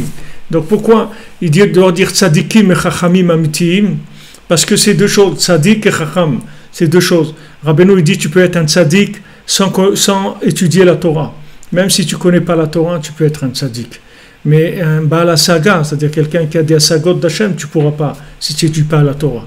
Mais tu peux être un tzaddik. Tzaddik, c'est dans le comportement. Tzaddik, c'est Yesod, c'est le Brit, c'est le comportement. Et Chacham, c'est la Chokhmah de la Torah. Donc quand quelqu'un il s'approche des tzaddikim et Chachamim Amtiyim, c'est-à-dire des gens qui ont des comportements parfaits, c'est-à-dire qui sont les tzadikim amitim comme Rabbeinu et des chachamim aussi amitim, parce que le chokhmah c'est pas une chokhmah avec des poubelles, c'est une chokhmah qui est claire, c'est pas une chokhmah avec des poubelles. C'est pas comme des rabbanim qui vont permettre certaines choses, ils vont dérailler complètement, comme la perruque ou des choses comme ça. Comme des rabbins, ils permettent la perruque, ils disent que la perruque c'est permis et tout. Alors que il y avait une fois un arabe, il est à l'hôpital, il a violé une femme. Et il a dit qu'il ne pouvait pas, ses cheveux, ça l'a rendu fou. Mais il ne savait pas que c'est des cheveux qu'elle a achetés, ce n'était pas ses cheveux à elle. Si elle voyait ses cheveux à elle, peut-être qu'il serait sauvé. Mais elle avait une super perruque et tout, ça l'a rendu fou. Alors maintenant, des rabbanim qui permettent ça. C'est parce qu'ils ont des poubelles qui sont rentrées dans leur tête, c'est tout. N'importe qui sait que c'est des bêtises, ces choses-là. N'importe quel individu, il va savoir que ces choses-là, qu'est-ce que c'est une femme qui porte une super perruque pour attirer le regard qu'elle porte chez elle, si tu veux, à la maison. Elle n'a qu'à porter si elle veut, si ça l'amuse, elle a envie de se déguiser à la maison. Elle n'a qu'à se déguiser. Mais à l'extérieur, de sortir avec des trucs comme ça, que les hommes ils regardent et tout. Mais c'est Nora. Tu vas dans la rue, les femmes religieuses avec des perruques sont plus attirantes que des femmes qui ne sont pas religieuses. Les femmes qui ne sont pas religieuses ont les cheveux comme ça, avec un truc là, et un pantalon. Tu vois, une femme religieuse, elle est tirée à 4 épingles avec c'est Nora. D'où ça vient, ces choses-là? D'où ça vient? Ça vient parce qu'ils ont des poubelles dans la tête, tout. C'est uniquement ça. Il faut des chachamim amitiyim aussi. Il Il faut que la chokhma, elle soit vraie. C'est pas que de la chokhma. Il faut que cette chokhma, elle soit chokhma sans poubelle. C'est comme ça qu'il devrait afficher dans Yeshiva de Breslev. Normalement, c'est une Yeshiva de Breslev, une vraie Yeshiva de Breslev. Il devrait mettre Yeshiva de Breslev, chokhma sans poubelle. Connaissance sans poubelle, c'est tout. Venez apprendre la connaissance sans poubelle. C'est-à-dire nourriture saine, Torah saine, sans poubelle. Il n'y a pas de poubelle. Rabbeinu te dit voilà, ça. Il te remplit la tête qu'avec des choses qui sont déjà triées. Tu n'as pas de souci à te faire. Tout ce que Rabbeinu te donne, c'est déjà trié. Tu n'as pas de souci, il ne va pas t'embobiner, il ne va pas te mettre du poison dans le cœur ni dans le cerveau. Que des choses qui sont triées déjà. C'est ça qui va purifier le monde. Ce qui va purifier le monde. Regarde la chokhma où ça peut amener des gens à dire des bêtises, à faire des psaques d'Alakha qui sont complètement à côté. Et ça marche. Il y a des milliers de gens qui les écoutent. Parce que les gens, les pauvres, aussi, ils ont des poubelles dans leur tête. Alors, ils attendent quelqu'un qui leur vide les poubelles. Lui, il ajoute les poubelles sur les poubelles. Et normalement, quand tu vas chez un chacham, tu veux qu'il te nettoie la tête. C'est pour ça que tu vas. Et si lui t'ajoute sur ce que toi, tu as déjà ton paquet, lui t'ajoute encore sur ce que tu as. Comment tu peux t'en sortir avec ça? Alors, pour Hachem, les tzadikim, ils viennent, tzadikim amitim, Rabbeinu te donne, Rosh Hashanah, Kol Davar, chaque chose de Rabbeinu. Chaque chose de Rabbeinu, c'est une purification énorme. C'est pour ça que je vous ai dit cette semaine, comment c'est difficile de faire des choses vraies pour le Rebbe. Des choses vraies pour le Rebbe, comment c'est difficile. Regardez, je vous ai dit, à Paris, ils sont des centaines de Breslev. Il n'y a pas une synagogue Breslev. Toujours, il y a une synagogue où ils vont prier les Breslev, mais une synagogue Breslev, que tu vois, synagogue Breslev, il n'y a pas. Il n'y a pas, parce que c'est très très difficile. C'est des endroits de purification de très haut niveau. Celui qui rentre là-dedans, qui prie là-dedans, qui douche là-dedans, Souda Shlichit là-dedans, tout ce qu'il fait là-dedans, c'est des niveaux de purification énormes. Ça n'a rien à voir avec tout le reste. Tout est bien. Dans tout, il y a du bien. Mais il y a des endroits qui sont absolument purs. Que dès que tu mets le nom de Rabbeinu quelque part, tout de suite, il y a de la purification qui vient. Tout de suite, ça se purifie. Tout de suite, toutes les poubelles se sauvent. Elles s'en vont. Il ne reste que des choses amitiotes. C'est pour ça que c'est difficile. C'est très difficile. C'est pas que difficile, c'est très difficile. Et quand tu veux faire quelque chose, il y a de la machloquette, des gens qui se lèvent, commencent à parler contre toi, la guerre, les trucs. Pourquoi? Parce que c'est de la purification. Le Yézéara, il ne veut pas laisser. Amalek, il ne veut pas le laisser. On va la voir, c'est pas un problème. Rabbeinu, il a dit, j'ai gagné déjà. On va la voir. Mais en attendant, il nous met des bâtons dans les roues, le Yézéara. Il ne laisse pas faire. Asadikim chachamim tiyim shezachu ata lashuv ou la'amin bahem. Ils ont fait tchouva. Qu'est-ce que c'est faire tchouva? On a vu avant, Rabbi Nathan nous l'a dit avant. Qu'est-ce que c'est faire tchouva? C'est faire tchouva et ma'amin dans Rabbi Nachman, c'est ça faire tchouva. Faire tchouva, ça veut dire revenir vers la émouna. La émouna, de donner au tzaddik sa place. Lui donner sa place, et ma'amin, venir chez lui à Rosh Hashanah. Comme il y a un rave qui parlait contre Rabbi Nachman, et après, il a fait tchouva, il vient à Rosh Hashanah tous les ans, il amène des milliers de gens pour faire tchouva, parce qu'il dit, moi j'ai parlé contre Rabbi Nachman, maintenant je veux faire tchouva. Alors il amène des milliers de gens, il amène à Rosh Hashanah, parce qu'il a fait tchouva, c'est ça faire tchouva. Faire tchouva, c'est par rapport au tzaddik. Faire tchouva, et chacun il doit faire tchouva par rapport au tzaddik. Chacun, c'est pas que les gens qui connaissent pas Breslev, même les gens qui s'appellent Breslev, ils doivent faire tchouva par rapport à ce que Rabbeinu il a dit. Rabbeinu l'a dit, faut te coucher tôt, faut te lever à Chatzot. Il y a des choses que Rabbeinu, des comportements de vie qu'il a donné. Si quelqu'un il fait pas ça, il n'a pas une émouna shlema dans le tzaddik. Il faut qu'il avance, il faut qu'il fasse tchouva. Pour vraiment appliquer ce que le tzaddik nous demande de faire. C'est ça, installer la maîtresse de maison, ça veut dire la émouna. C'est ce qui fait le tzaddik. Le tzaddik, il installe la émouna. Tout le travail de Rabbeinu, c'est d'installer dans le monde la émouna, c'est-à-dire la connexion avec Hachem, la véritable bina, la force de déduction véritable, c'est-à-dire déduire que du vrai, déduire que du vrai, que du positif, de ne pas se tromper. Voyez, la maman des enfants, elle est joyeuse. Une maman qui est joyeuse. Maman joyeuse. Pourquoi elle est joyeuse? Parce qu'elle les a nettoyés. C'est pas rien qu'elle elle leur a fait la douche la veille de Shabbat. Elle leur a fait la douche surtout. Elle leur a lavé leur linge, leur corps, leur cerveau, leur cœur, tout. Elle a tout nettoyé. Emma ban mismecha. Elle est joyeuse. Elle est joyeuse, elle a amené la simcha. Puisqu'il dit que maintenant c'est la simcha. Or tzadikim mismach. C'est-à-dire quand la lumière des tzadikim, c'est-à-dire que la lumière elle a été débarrassée des poubelles, ça donne de la joie, ça amène de la joie. Donc quand la maman elle a nettoyé sa maison, elle a enlevé toutes les choses négatives de la maison, ça donne de la simcha. Il y a des emha banim smecha. Qu'est-ce que c'est emha banim? C'est la emuna, c'est la bina. C'est la bina. La maman c'est l'ignan de la bina. Comme Rabbeinu dit, quand un petit enfant il voit sa maman, il jette toutes ses bêtises. S'il avait des jouets, des trucs, il veut aller dans les bras de sa maman. Il voit sa maman, il a envie de sa maman. La maman elle représente la bina, elle représente la emuna. Donc quand tu vois la Torah du tzaddik, tu jettes toutes tes bêtises. Toutes tes bêtises, tout ce qui pouvait t'attirer dans ce monde, tu le jettes parce que tu veux te rapprocher de ça. Cette lumière-là, c'est une lumière qui est une lumière triée, une lumière où il n'y a que du vrai, que du bien. Qui a des zénas, c'est simcha, prinat or tzadikim mismar, prinat chadir Rabbi Shimon, comme je vois à Incham. Alors, comme c'est écrit dans cette Torah-là, la lumière des tzadikim qui donne de la joie, comme c'est écrit chadir Rabbi Shimon. Rabbi Shimon, il était joyeux. Rabbi Shimon bar Yochai, il était joyeux. Et Rabbeinu commence la Torah là-bas avec ça. Alors la maîtresse, Rabbi Nathan, il dit Mizrak Echad Kesef. Alors une mesure d'argent, Peresh Rashi Keneged Noach. Il dit qu'est-ce que c'est Mizrak Echad Kesef? Qu'est-ce que c'est cette mesure d'argent? C'est par rapport à Noach. Shivim Shekel, qu'est-ce que c'est 70 shekels? Keneged Shivim Umot Shenasu Mimenu. Par rapport aux 70 nations qui sont sorties de Noach. Shivim umot kol echad yesh la ktav velashon. 70 nations. Chaque nation, elle a une écriture et une langue.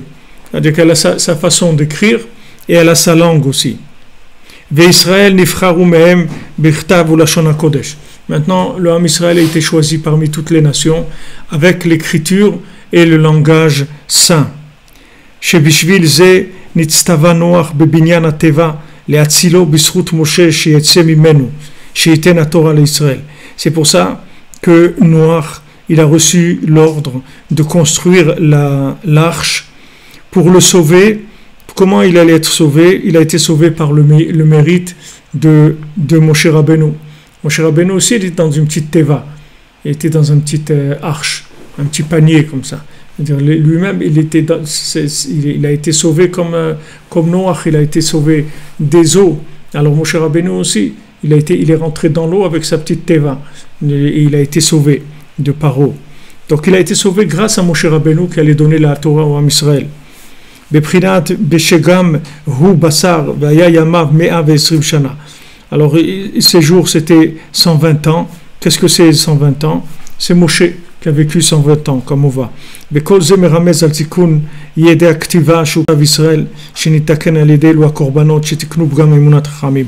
Maintenant, tout ça, ça fait allusion à la réparation de l'écriture du Ham Israël, qui se répare grâce à ces sacrifices qu'on amène pour le Bgam Emunat Chachamim. C'est-à-dire que tous les sacrifices en fait qu'on amène au Beth Amikdash, c'est uniquement pour réparer la confiance dans le tzadikim.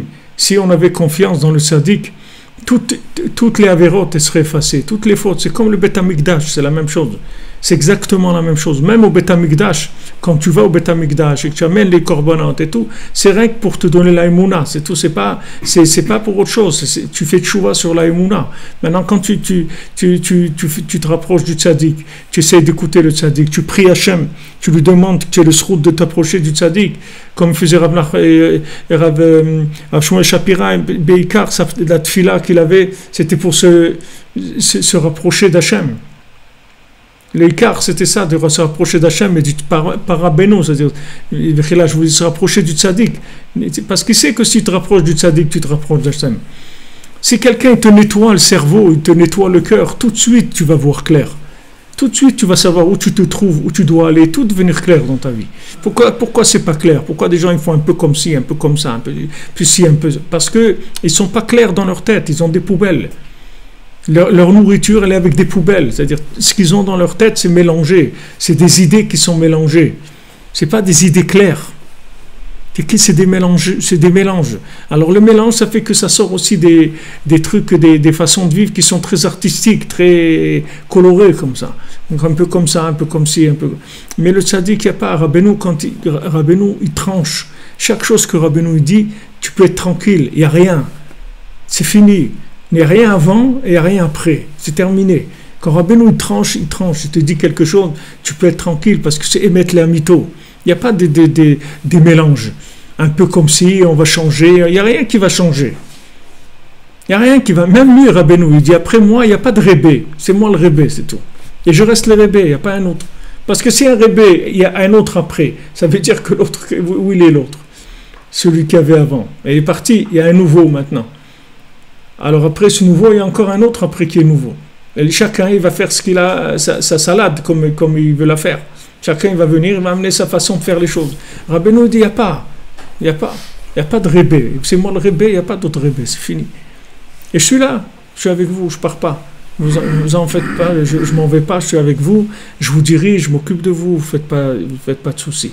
Parce que sinon, ça y est, si tu commences à faire des passages comme ça, d'un à l'autre, après tous les Nyanim, ils vont être mishtabesh. Regarde combien de chassidoutes ils sont arrivés. Regardez, tous les chassidim, ils viennent du Baal Shem Tov. Mais regardez comment ils sont, tous les chassidim. Il n'y a pas un comme l'autre. Mais le Baal Shem Tov, il avait un derrière. Le Baal Shem Tov, c'est on se couche tôt, on se lève à Chatzot, on prie au Netz, il avait un derrière, le Baal Shem Tov. Où il est ce derrière là? Où il est parti? Qu'est-ce que c'est devenu? Qu'est-ce que c'est? Parce que ça s'est mélangé. Après, c'est arrivé que la chose, elle a perdu complètement la forme qu'elle devait avoir. Alors qu'il y a un derrière. Tu te dis chassid, alors viens, qui c'est ton maître? C'est tel Rav, ok, tel Rebbe. Mais ce Rebbe-là, qui c'est son Rebbe? C'est le Baal Shem Tov, oui. C'est le Rebbe de toute la chassidoute. Alors voyons voir comment il faisait lui. C'est tout. Ah, il dit non, quand il vient un nouveau Rebbe, il peut changer. Ah voilà, c'est pour ça qu'il y a le problème. C'est que la matière a changé, il y a possibilité. Rabbeinu nous dit, il n'y a pas de changement. Moi, j'ai terminé déjà, c'est fini. Il n'y a rien à changer. Voilà, c'est comme ça, il n'y aura pas de changement. Donc, il n'y a pas après quelqu'un qui va venir pour continuer. Et c'est pour ça que Rabbi Nathan, il tenait beaucoup à ce qu'on ne le prenne pas pour un rébé. Quand on dise, voilà, c'est un élève de Rabbi Nachman, c'est tout. Il ne voulait jamais se présenter comme un rave, mais que comme l'élève de Rabbi Nachman. Toute la guerre qu'il a eue contre lui, c'est parce qu'il avait ce concept-là. Il ne voulait pas changer de ça. Il ne veut pas qu'on dise que c'est lui qui dirige la Chassidut de Breslev. Et que non. Le rave de Breslev, c'est Rabbi Nachman. Et après, il y a des élèves, c'est tout. Et lui, Rabbi Nathan, c'est le plus grand élève que Rabbeinu il ait eu. Il n'y a pas plus grand que lui, et il n'y aurait jamais plus grand que lui. C'est le plus grand qu'il y a eu, il n'y en aura pas d'autres comme ça. Et après, c'est des élèves et des milliers d'élèves. Mais c'est tout que des élèves. Ça veut dire que la source, elle est inchangée. Après, l'élève, il fait sa sauce comme il veut, mais c'est un élève. C'est pas un maître. C'est pas le maître. Tu as le maître et tu as l'élève. Tu sais qu'il y a toujours... Le maître, il est toujours là avec la vérité triée, propre, nette, claire. Après, l'élève, il va faire selon le moment, etc. Mais le rave, il est inchangé. On est attaché à la source. On n'est pas attaché après à la façon d'interpréter les choses. Comme on va avec Ozer Ramez Altikon Yede Aktiva. Donc tout ça, c'est l'ignan du Ktav. C'est ce que je voulais vous dire, c'est-à-dire l'écriture, la force de l'écriture. Tu vois, quand l'écriture, elle a une force. Le Ktav, il a une force. Et aujourd'hui, le Ktav Israël, le Ktav du Ham Israël, il n'a pas de force. Les gens, ils écrivent des choses dans le monde. Chacun, il écrit des choses de n'importe où, des gouvernements, des hommes de lettres, n'importe quoi. Mais le Ktav Israël, l'écriture du Ham Israël, c'est une très grande force. C'est-à-dire, si on avait de la force dans notre écriture, on pourrait réparer énormément de choses dans le monde.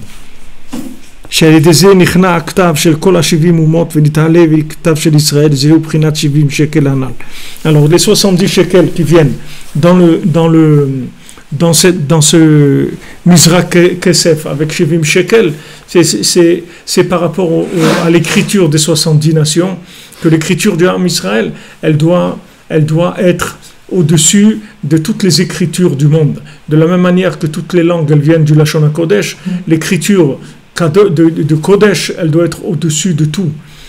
Nous, quand on écrit, par exemple, quand tu écris des choses avec du ktav, de sofrout et tout, tu ne peux pas jeter à la poubelle. Même des gens, ils font attention, même les faire-part de mariage, de ne pas faire avec des lettres qui soient des lettres de Sefer Torah ou des choses comme ça. Parce qu'après, il y a un problème même pour jeter les faire-part à la poubelle. Quand c'est avec des lettres il y a tout un Sefer sur ça, du Ktav, de la Gniza, du Ktav, la valeur du Ktav Israël. Qui est-ce qui fait attention dans le monde de ne pas jeter des écrits à la poubelle? Tous les écrits du monde jettent à la poubelle. À part s'ils valent de l'argent, s'ils ont une valeur parce qu'ils sont anciens ou des choses comme ça. Mais le Ktav lui-même, il n'y a aucun respect de l'écriture. Les gens ils ont lu un truc, ils jettent à la poubelle. Ils n'ont rien à faire avec. Nous, on ne peut pas jeter à la poubelle. Mais on ne peut pas jeter à la poubelle le Ktav parce qu'il est Kadosh. Le Ktav, il est Kadosh. C'est-à-dire que dans notre Ktav, il y a une présence divine. Ce n'est pas de l'écriture comme n'importe quelle langue. Donc cette écriture-là du Lashon HaKodesh, elle répare l'écriture des 70 Umot. C'est-à-dire c'est une écriture vivante.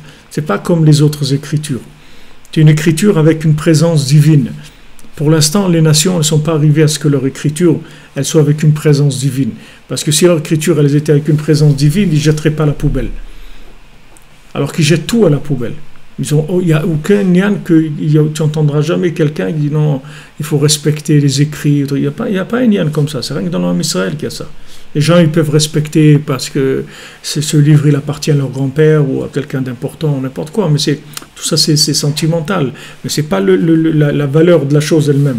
Le ktav du Ham Israël, l'écriture du Lashon HaKodesh, c'est quelque chose qui est vivant. C'est une écriture vivante. Mais seulement, même nous, on ne sait pas ce que c'est. Parce qu'aujourd'hui, elle n'est pas à sa place. Donc, on ne sait pas ce que ça veut dire une écriture vivante. Une écriture qui est l'écriture avec la présence d'Hachem. On ne sait pas. On a les mezuzot, les tfilin, tout ça, avec la émouna. Mais on n'a pas une vision, c'est-à-dire dans tous les jours, du ktav, de la Lashon HaKodesh, par rapport aux autres écritures. On ne voit pas la différence. Que tu écris en hébreu ou tu écris en anglais, tu ne vois pas qu'il y a une différence dans le texte. Mais parce que c'est tombé, c'est-à-dire il y a beaucoup de clipotes. Mais quand ça va se nettoyer, se réparer, on va voir que ce ktav-là, il n'a rien à voir avec les autres ktavs. C'est-à-dire c'est une autre écriture complètement. Ça n'a rien à voir. Rien à voir. Il est chargé en divinité, c'est-à-dire il est vivant. Il mâche de la vie dans le ktav. Kafachad, Asarazav, Mleaktoret. Donc tout ce qui passe ici, Rabbi Nathan, c'est les korbanot des Nessiim, les korbanot qu'ils ont amené les Nessiim quand il y a eu Chanukah Tabayit. On est parti avec une ligne de Chanukah, et il a dit Chanukah Bet HaMikdash, Chanukah Mishkan. Voilà, tous les Nessiim, chaque chef de tribu, il a amené toute sa série de sacrifices pour le Mishkan. Kafachat, Asara Zahav, Mleaktoret. Alors, une cuillère de 10 mesures d'or, pleine de mleaktoret, qui est pleine d'encens. Zeprinat ikar shlemut atikun, shezochim alidei ribouy asfarim akdoshim. Ça, c'est le ikar de la perfection, de la réparation, on arrive à ça avec les sfarim akdoshim, c'est-à-dire en multipliant les sfarim akdoshim. D'ailleurs, Bezrat Hashem, la semaine prochaine, on va recevoir l'écouté moral, c'est-à-dire jusqu'à la Torah 54, Nundalet, 54, avec en format grand comme ça, relié, et on a fait hébreu-français, c'est-à-dire que ça va permettre aux gens d'étudier, ça c'est Bezrat Hashem, il est déjà imprimé, il est relié, il est en fin de fabrication, normalement il devrait arriver Bezrat Hashem la semaine prochaine. Ça aussi, avant d'arriver à ça, si tu voulais faire un livre sur David Crockett ou Obama, tu le sors en 2 semaines. Ça, c'est combien de guerres pour arriver à quelque chose. Sortir un livre. Chez Zochim alidei ribouy asfarim akdoshim. Donc plus les sfarim akdoshim ils se multiplient, plus les sfarim de Rabbeinu se multiplient, plus il y a la façade des sfarim de Rabbeinu. Par ça, on arrive à s'inclure dans le Even Shtiya, dans Kodesh Kodashim. On s'inclut dans le Even Shtiya, c'est-à-dire dans cette pierre du Even Shtiya, c'est-à-dire qui est la pierre de base de fondement du monde, dans le Saint des Saints, Shesham Amdou Luchot HaEven, que là-bas se tenaient les tables de la loi, Shenichtavu Alehem Asarat Adibrot, sur lesquelles il y avait écrit les 10 paroles. Chez Zeu Prinat Kaf Achad Asara Zahav, et ça une cuillère avec 10 or, 10 mesures d'or. Comme il a expliqué Rashi, c'est par rapport au Aseret Adibrot que c'est par rapport aux 10 commandements, aux 10 paroles qu'il y a sur les tables de la loi. Shenitnu Miyado Shel HaKadosh Baruch Hu, qui ont été données de la main d'Akadosh Baruch Hu. Donc maintenant ici, c'est des notions qu'il amène en quelques mots, mais c'est des choses qu'on a déjà un peu vues, on a vu même déjà, mais il les rapporte très, très concentrés. C'est-à-dire que maintenant, en fait les Sfarim de Rabbeinu, ils sont faits pour tellement purifier la façon de voir les choses, la façon de vivre, la façon d'être, la façon de sentir, de penser, etc., que tout ça, ça va t'amener vers le Kodesh HaKodashim, c'est-à-dire ça va t'amener vers le Saint des Saints, vers la base là où il y a le Even Shtia. Et c'est ça qui va amener la Géoula. Pourquoi Rabbeinu dit, quand Rabbeinu il a donné Megillat Starim, d'accord, il a donné la Megillat Starim, c'est-à-dire Rabbeinu il a écrit tout le Seder de la Géoula, tout ça, il a donné à Rabbi Nathan et Rav Naftali. Et il y avait encore quelqu'un qui était présent là-bas, mais l'autre Rabbeinu s'est arrangé, il n'a rien entendu. Et Rabbeinu, il a transmis à Rabbi Nathan et Rabbi Naftali, d'accord, la Megillat Starim. Maintenant, ce qu'il y avait écrit là-bas, une des choses qu'on sait qui est écrite là-bas, c'est que si on voit que le Likutei Moharan, il s'étudie dans le monde, alors ça veut dire que la Géoula, elle est proche. Plus le Likutei Moharan il va s'étudier, plus la Géoula elle va être proche. Bon, Rachel, regardez, on a des moyens, il y a Internet, on peut étudier et combien de gens voilà, qui sont en Floride, ils sont là-bas, ils sont en Suisse, ils sont au Brésil, ils sont à Madrid, voilà, des gens de partout. Bon, Rachel, ça c'est une ouverture qu'Hachem il a donnée extraordinaire pour pouvoir diffuser la Torah du Tzaddik. C'est fait que pour ça. Tout le reste c'est pour que les gens ils ont envie de travailler, c'est tout. Sinon, si tu leur dis c'est pour amener le Mashiach, ils vont pas faire les installations d'internet ni rien. Mais tu leur dis c'est pour que tu fasses du e-commerce là ou e-commerce, et alors les gens ils vont faire de l'internet, il n'y a pas de problème, du web, des sites web, tout ce que tu veux. Mais tout ça, c'est pour une seule chose, c'est rien que pour diffuser Rabbeinu, c'est tout, c'est la seule, pour que ça arrive dans toutes les maisons, pour là où quelqu'un il se trouve, il suffit qu'il se connecte, voilà, il a l'écouté moral, il entend des paroles de Rabbeinu, de l'écouté moral. Alors en fait, qu'est-ce qui fait le Likutei Moharan? Le Likutei Moharan, il te nettoie, c'est du nettoyage, c'est tout. Ça te fait des tris dans le cerveau, des tris dans le cœur et dans le cerveau. Ça te nettoie, c'est tout. Ça te nettoie les concepts, ça te nettoie la sensation, ça nettoie. C'est que pour nettoyer, c'est tout. Quand tu vas être nettoyé de ça, automatiquement tu vas te trouver en face du Kodesh HaKodashim.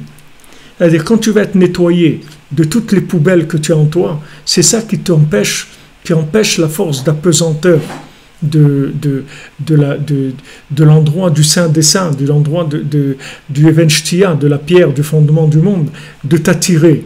Elle ne peut pas t'attirer parce que ces poubelles, elles t'attirent vers d'autres choses. C'est une guerre, en fait la personne, elle est déchirée entre des choses qui l'attirent vers des bêtises et des choses qui l'attirent vers la vérité. Maintenant, le Likutei Moharan, il est fait pour te décoller, si tu veux, l'emprise des énergies négatives qu'il peut y avoir sur toi.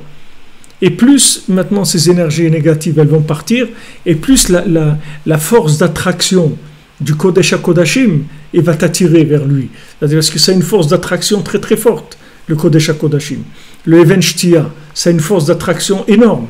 Normalement, ça attire le monde entier, tout le monde doit venir là. Tu vois des gens du monde entier qui viennent prier au Kotel. Des mamages du monde entier. Des fois, tu vois au milieu de la nuit, des gens qui viennent, un bonhomme comme ça, 60, 70 ans, avec une queue de cheval, des trucs. Il vient, il prie là-bas. D'où il vient? Parce que ça attire tout le monde. Tout le monde est attiré par cet endroit-là. Seulement, le problème, c'est qu'il y a des poubelles. Ces poubelles-là, elles attirent ailleurs. C'est tout. Elles tirent de leur côté. Alors, en fait, la personne, elle est tiraillée entre ces choses-là. Et le Likutei Moharan, ça coupe. C'est-à-dire, ça coupe l'emprise des poubelles qu'il peut y avoir sur nous. Et si on t'enlève l'emprise du mal, automatiquement, tu vas être attiré C'est-à-dire, toi, naturellement, ton bien, il va être attiré par le bien. Mais cette emprise du mal, elle fait que maintenant, tu es déchiré entre certaines choses et d'autres, chacun là où il se trouve. Alors, le côté moral, il vient et en douceur, comme Rabbeinu il dit, Rabbeinu il descend dans toute la tuyauterie d'Amalek, là-bas, il lui casse toutes ses connexions. Rabbeinu il rentre dans les connexions d'Amalek, il lui coupe tous les là où il a des connexions, il coupe. C'est ça le travail du tzaddik. Le tzaddik, il attaque les connexions négatives. Toi, tu sens rien du tout. Toi, tu sais rien. Tu sais pas ce qu'il fait avec toi. Toi, tu rentres dans son enseignement. C'est tout. Tu t'occupes de rien. Et cet enseignement, tu vas voir que petit à petit, il va te changer ta façon de voir la vie. Il va te changer complètement. D'où c'est venu? C'est pas parce que tu as compris des choses. Tu n'as rien compris. C'est pas que tu as compris. C'est qu'il t'a enlevé ce qui t'empêchait de vivre. C'est tout. D'être vrai. Il t'a enlevé ces choses-là. Comme de la cataracte ou un truc, quelqu'un, on lui enlève. Ça y est, maintenant il voit. C'est pas qu'avant il voyait pas, il voyait, mais seulement il y avait une cataracte, il y avait une peau devant ses yeux, c'est tout. Maintenant, quand on va lui enlever cette peau, il va voir clair. Alors, le tzaddik qui vient, il coupe ces choses-là. Toutes ces poubelles, ces cataractes et tout, il les enlève, de manière à ce qu'on voit clair. Donc ça, c'est pour ça qu'il te dit, ici, que maintenant, le shlemut hatikun, c'est-à-dire la réparation parfaite, totale, qu'on arrive, grâce aux sfarim d'Akdoshim, grâce aux sfarim de Rabbeinu, que grâce à ça, on s'inclut dans les Venshtia. Tu t'inclus, donc tu vois, parce que il y avait quelque chose qui t'empêchait de t'inclure. Quand on dit t'inclure, ça veut dire que cette chose-là, elle t'attire, c'est-à-dire elle doit t'attirer, tu dois t'inclure là-dedans. Mais il y a des attractions négatives, il y a des forces d'attraction vers d'autres pôles d'attraction qui empêchent ça. Donc ces spharim, ils sont faits pour enlever ces pôles d'attraction-là.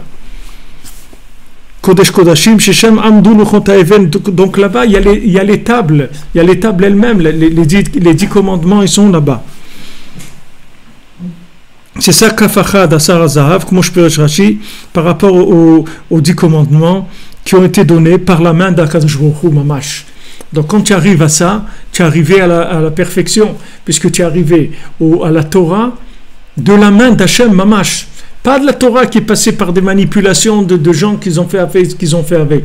Non, c'est la Torah émettre les amito de la main d'Hachem directement. Donc ça veut dire, ça y est, tu n'as plus de rapport avec le mal du tout, avec le mensonge, avec tout ça. C'est fini. C'est la Torah donnée par Hachem, c'est-à-dire c'est Mamash Torah Hachem. C'est pas la Torah qui a été manipulée. C'est de la Torah d'Hachem pure. On a enlevé toutes les bêtises. C'est ça, plein d'encens qui caractère va knissa le bet kodesh kodashim b'yom kippour de ketoret. Parce que maintenant, comment il rentre le Kohen Gadol dans Kodesh Kodashim avec le ketoret? Oui, c'est avec ça qu'il rentre dans le Saint des Saints le jour de Yom Kippour. Chez Mevarer Atov v'im klipot kayadoua. Qu'est-ce que c'est le ketoret? C'est un parfum qui descend dans le plus profond des klipotes. Et là-bas, il fait le tri. C'est un parfum que quand maintenant ce parfum il rentre là-bas, il attire tout le bien, il retrouve il retrouve sa connexion, tout le bien, il retrouve sa nature, il revient vers son origine. C'est ça l'effet du Ketoret.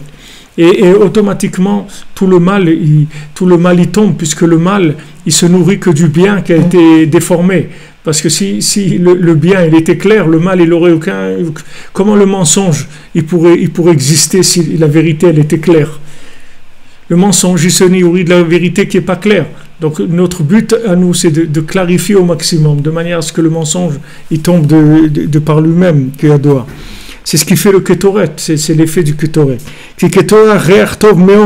Parce que qu'est-ce que c'est le ketoret? C'est une très bonne odeur. Donc cette bonne odeur-là, elle va venir faire le tri dans notre pensée qui a été infectée par des mauvaises odeurs qui viennent de la nourriture qu'on a mangée, qui est des poubelles.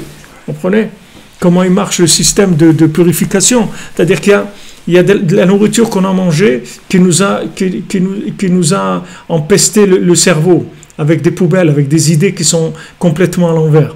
Maintenant, le ketoret, qui est un parfum extraordinaire, alors il rentre et il chasse, comme dans les trucs là pour les mauvaises odeurs. Il y a un truc qui neutralise les mauvaises odeurs, et un truc qui fait, il te dit deux effets, il neutralise et aussi il parfume.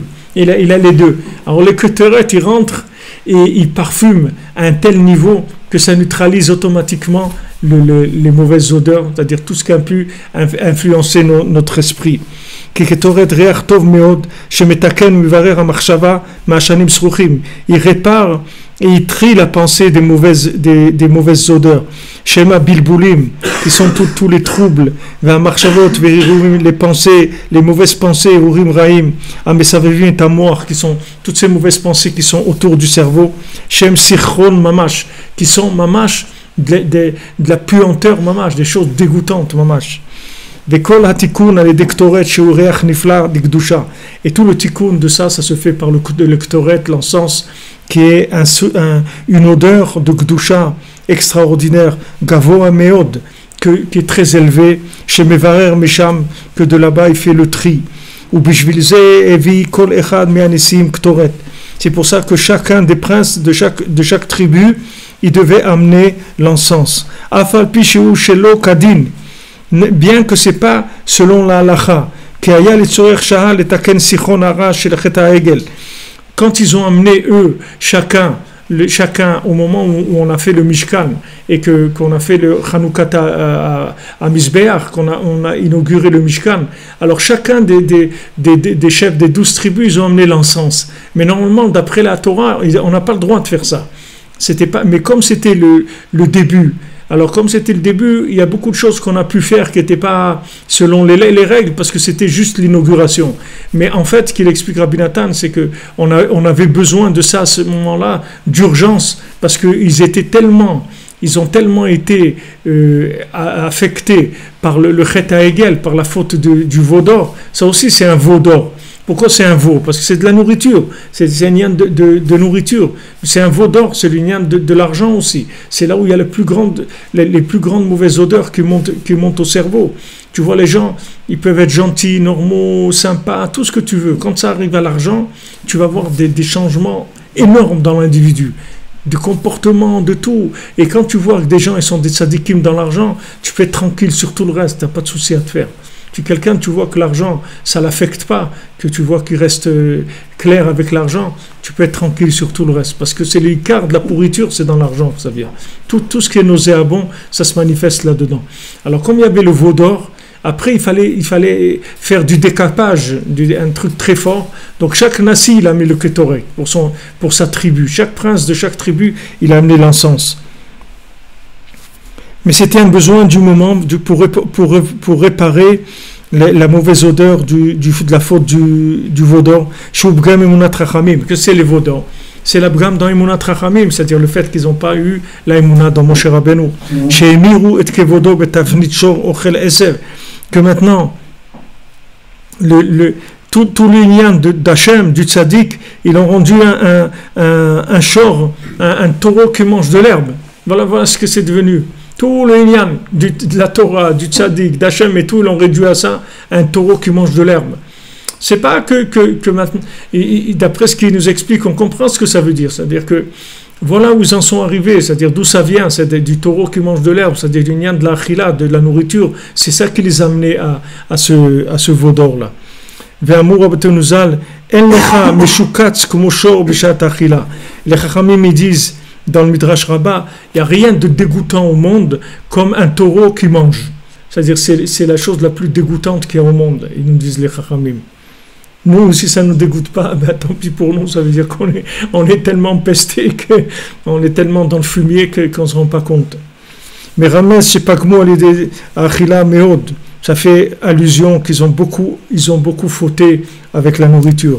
Qui garmou chez Alou Hashanim Sochim Belbin Meod, parce qu'ils ont entraîné qu'ils montent à l'esprit des choses très, très impures qui pourrissent l'esprit, qui troublent l'esprit.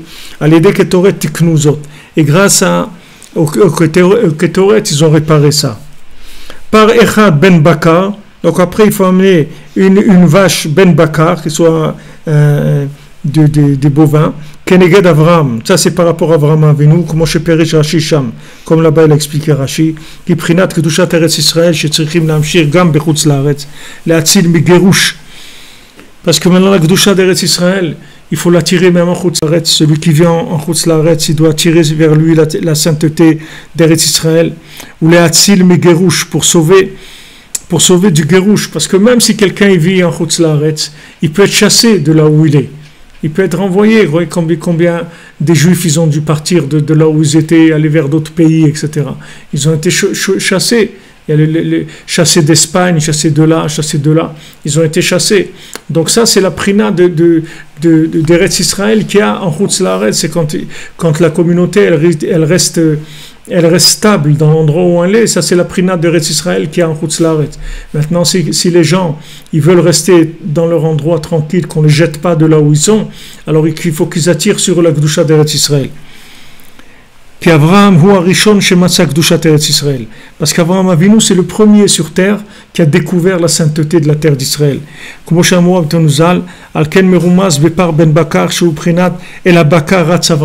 Qu'est-ce qui est écrit? Vers le Bakar, vers le taureau, il a couru Avraham Avinu. C'est écrit comme ça quand ils sont venus les anges. Oui. Ça veut dire que le niam du Bakar, d'après ce qu'on voit ici, vous voyez que c'est des choses très profondes parce qu'il y a tout dedans. Vous voyez les anges qui viennent manger, Avraham Avinu chercher, que Sarah elle prépare à manger. Et tous ces nianim-là, vous voyez, ça tourne tout autour de la nourriture. Tous ces sujets, que tu prennes n'importe où, tu vas trouver que c'est la nourriture qui est à la base de toutes ces choses-là. Il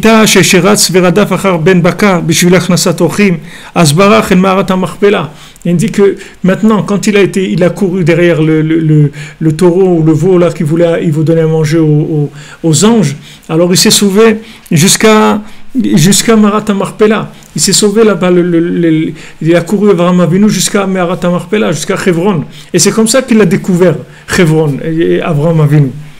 Regardez, tout ça tourne avec la nourriture. Tout ça s'est fait avec le chemin, il est venu avec la nourriture.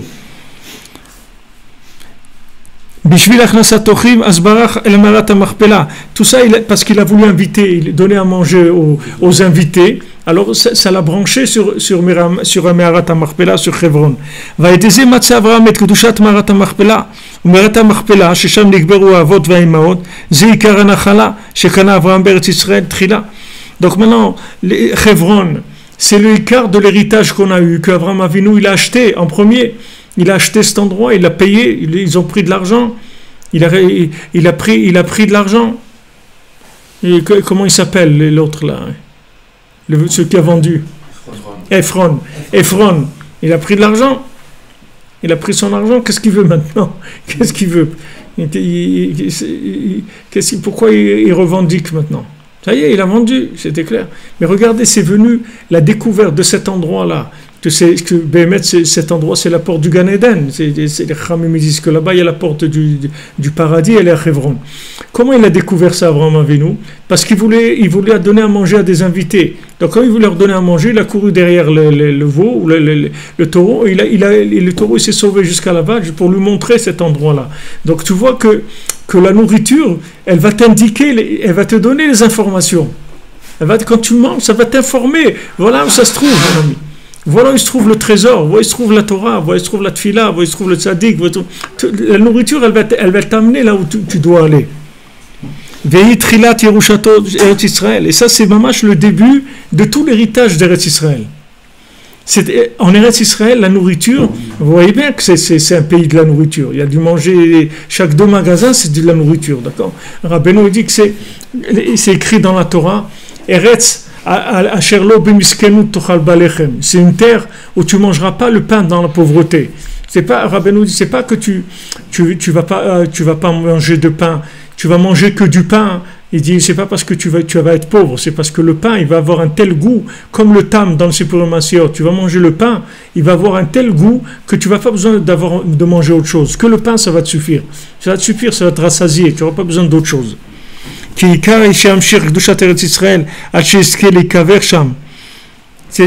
Ikar, c'est qu'il a tiré la Kedusha d'Eretz Israël jusqu'à qu'il y ait eu le mérite d'être enterré là-bas. Alken Ramzou Bepar Ben Baka Kedushat Eretz Israël Shemshir Avraham Avinu. C'est pour ça qu'ils ont fait allusion à cette vache-là qui représente la Kedushat d'Eretz Israël que Avraham Avinu il a attiré.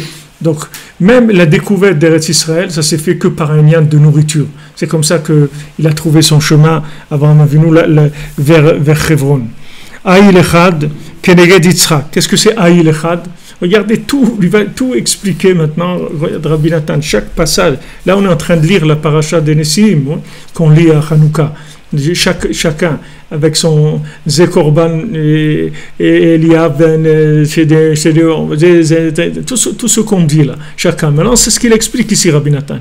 En fait, on répète la même chose, mais avec le nom de chaque Nassi, à chaque fois, de chaque prince, de chaque tribu.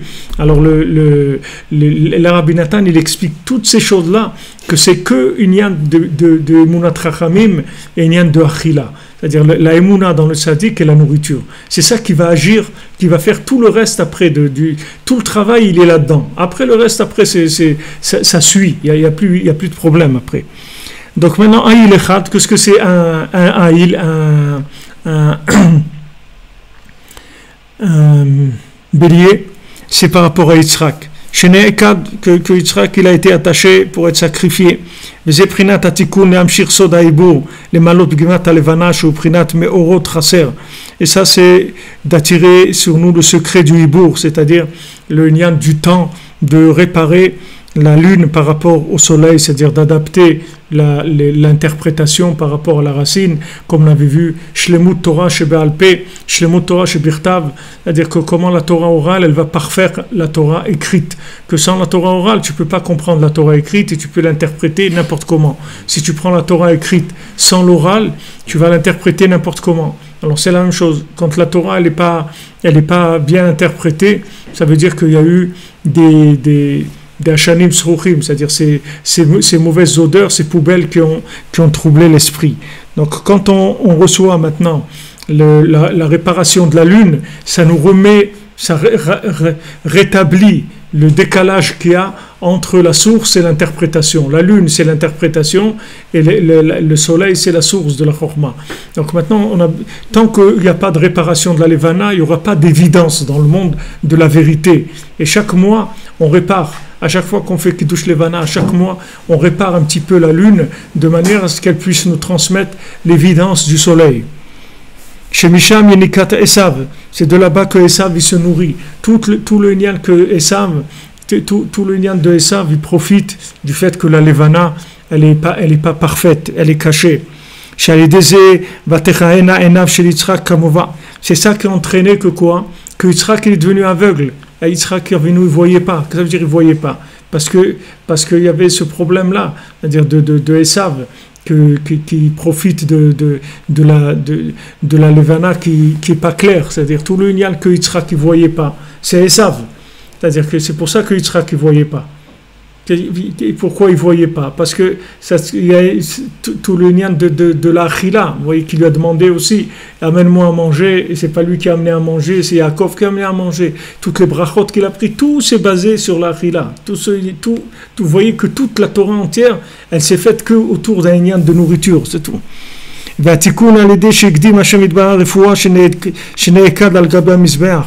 Mais toute la réparation de ça, Hachem il l'a fait par le fait que Yitzhak il a été attaché, il a été sacrifié.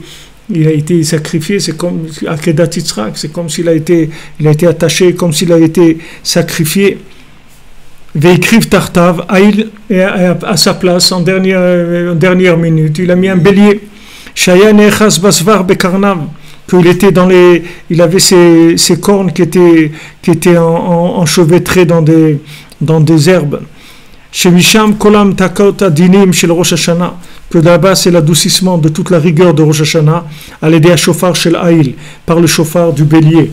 Qui be Rosh Hashanah Ikar Tikkun Bgimat Alvana, parce qu'à Rosh Hashanah c'est là où on répare principalement la lune. Nimtsa chez Aïl, chez Ekrivu, chez Ukeneged Yitzhak. Donc maintenant, quand ils ont mené un bélier comme sacrifice, les princes des tribus, que ça c'est par rapport à Yitzhak, Zeprinat Tikkun Gimat Alvanash Zu Soda Ibour. Donc ça c'est la réparation de la lune, c'est-à-dire le Soda Ibour, c'est-à-dire comment on fait le rattrapage de la lune par rapport au soleil. Donc ça aussi, ce qui dit ici, ce sont des nianim aussi qui sont très concentrés et qui sont très profonds. Donc ici, en essayant de voir un petit peu, d'ouvrir un petit peu par rapport à ce qu'il dit de Yitzhak. Donc Yitzhak maintenant, Yitzhak c'était les gvurot, c'est-à-dire les dinim, d'accord, c'est la gvura Yitzhak, c'est-à-dire que c'est extrêmement dangereux puisque la gvura c'est entièrement féminin. Donc maintenant la gvura elle doit être au service du chesed. Mais la gvura, par définition, elle a tendance à être indépendante puisque c'est la force. En général, la force, c'est difficile que la force elle se mette au service du chesed. C'est son opposé. En général, quand il y a de la force, elle veut être indépendante. Donc la rigueur, c'est féminin. C'est pour ça que Yitzhak, il n'avait pas de femme. Sa femme, elle est née quand il est passé au Misber. C'est-à-dire quand Abraham il a sacrifié Yitzhak, c'est là où Rivka elle est née. C'est le jour même de la naissance de Rivka. Parce qu'il n'avait pas de femme, Yitzhak. Parce que lui-même, c'était une femme. C'est-à-dire lui-même, c'est une âme de femme. Parce que c'était que de la rigueur. Il était que rigueur, que dans l'application. Maintenant, il fallait l'adoucir. Donc, il est passé dans la Kedah. Et Béhémet, dans la Kedah, il est mort, Yitzhak. Et on lui a changé son âme. Et on lui a donné une âme masculine. Donc ça a permis d'adoucir la rigueur. C'est comme ça que sa rigueur s'est adoucie. Sinon, sa rigueur, elle aurait détruit le monde. C'est-à-dire, il était tellement rigoureux, ça aurait été la dévastation de l'humanité. Il a une rigueur qui aurait tout détruit, tout brûlé, toute l'humanité. Alors Hachem, il a changé l'âme, il a donné une âme masculine. Ça adoucit la rigueur. Et c'est tout ce qu'on fait à Rosh Hashanah pour adoucir le din de Rosh Hashanah avec ce bélier-là qui a été donné en fait à la place de Yitzhak. Mais Yitzhak, il est mort, Béhémet, dans le sacrifice. Il est mort, mais il n'a pas été sacrifié, mais il est mort. Son âme, elle est montée, il y a un changement, elle est revenue. Et à la place, concrètement, on a donné un bélier. Alors ce bélier-là, c'est ce qu'on va utiliser, son chauffard, le son du chauffard, par rapport à Rosh Hashanah pour adoucir toute la rigueur de Rosh Hashanah, que toute la rigueur de Rosh Hashanah, elle vient du décalage entre la lune et le soleil, c'est-à-dire le fait qu'on n'est pas arrivé à comprendre assez bien la Torah pour l'appliquer, on n'a pas une clarté d'esprit pour appliquer. Si tu comprends clair, tu vas voir que tu vas appliquer. Si tu sais maintenant que quand tu mets ton doigt dans le feu, ça brûle, tu vas voir que tu ne vas pas mettre ton doigt dans le feu. C'est fini, c'est réglé. C'est une chose, c'est réglé pour la vie, parce que tu le sais. Mais maintenant, tout ce que tu n'arrives pas à appliquer, c'est parce que tu ne le sais pas, c'est tout. C'est pour ça que tu n'arrives pas à le vivre, parce que tu ne le sais pas. Et qu'est-ce qui t'empêche de savoir ? C'est les poubelles qui te montent au cerveau par tout le système de toute la pollution qui se fait depuis le départ, c'est-à-dire de pollution de l'argent et de tout, jusqu'à que la nourriture elle-même, elle pourrit l'esprit, et l'esprit ne voit pas clair. Donc le fait que l'esprit voit pas clair, c'est le principe de la lune qui n'arrive pas à traduire le message du soleil de façon claire. C'est-à-dire il n'y a pas une Torah orale qui soit parfaite par rapport à la Torah écrite.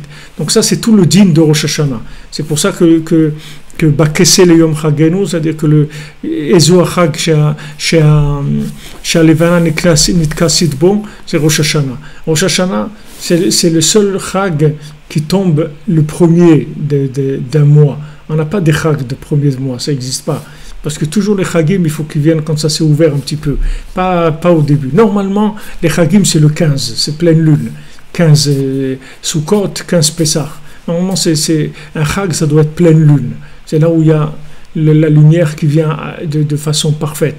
Matan Torah, c'est le 6, mais le premier, il n'y a pas de Chag, parce que la lune, elle est pratiquement invisible. Alors à Rosh Hashanah, c'est pour ça qu'on la réduit complètement. Parce que si jamais, comme on dit, elle ouvre sa bouche, elle la ramène, ça va amener une destruction terrible. Donc il faut qu'elle soit complètement cachée à Rosh Hashanah. Le côté féminin, il doit être complètement caché, sans faire allusion au nian des femmes qui viennent à Rosh Hashanah. Mais le nian de la lune, il doit être complètement caché à Rosh Hashanah. Parce que c'est très dangereux qu'il y ait une présence lunaire à Rosh Hashanah. Puisqu'on est en train maintenant de faire tout le tikkun de la Levana, il faut que ça soit entièrement caché à ce moment-là. Donc c'est pour ça que que justement ce korban qu'ils ont emmené, c'est par rapport à Yitzhak, que c'est la réparation de Bgimat Alevana. Donc Yitzhak, il a été dans l'application lunaire, mais trop extrémiste. Donc ça n'avait plus de possibilité d'existence. C'est-à-dire c'était une rigueur invivable. Donc Hachem, il y a fait toute cette purification-là, qu'il est passé par un changement d'âme et tout. Qu'est-ce qui est resté de là? Il est resté le chauffard qu'on sonne à Rosh Hashanah, que c'est ça qui adoucit toute l'emprise qu'il y a eu des dinim par rapport à la Levana.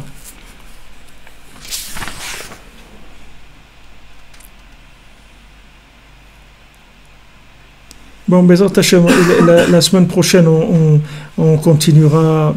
Il y a encore quelques passages qui parlent encore de Korbanot. Et après, on va continuer toujours dans cette halakha qui en fait, combien il y a encore? Il y en a que pour quelques temps encore. Jusqu'à arriver à Ilchot Pesach, il y a encore pas mal de temps. Alors, Bezrat Hashem, Shabbat Shalom à tous et à toutes, que des bonnes nouvelles. Des bonnes nouvelles, de la santé, de la joie, de la bénédiction pour tout le monde, la tranquillité, du shalom, tout ce qu'il y a de meilleur, pour vous. Alors on a fait, comme on a dit au début, on a fait le shiur Bezrat Hashem, le Nishmat de Alex Ben Simcha.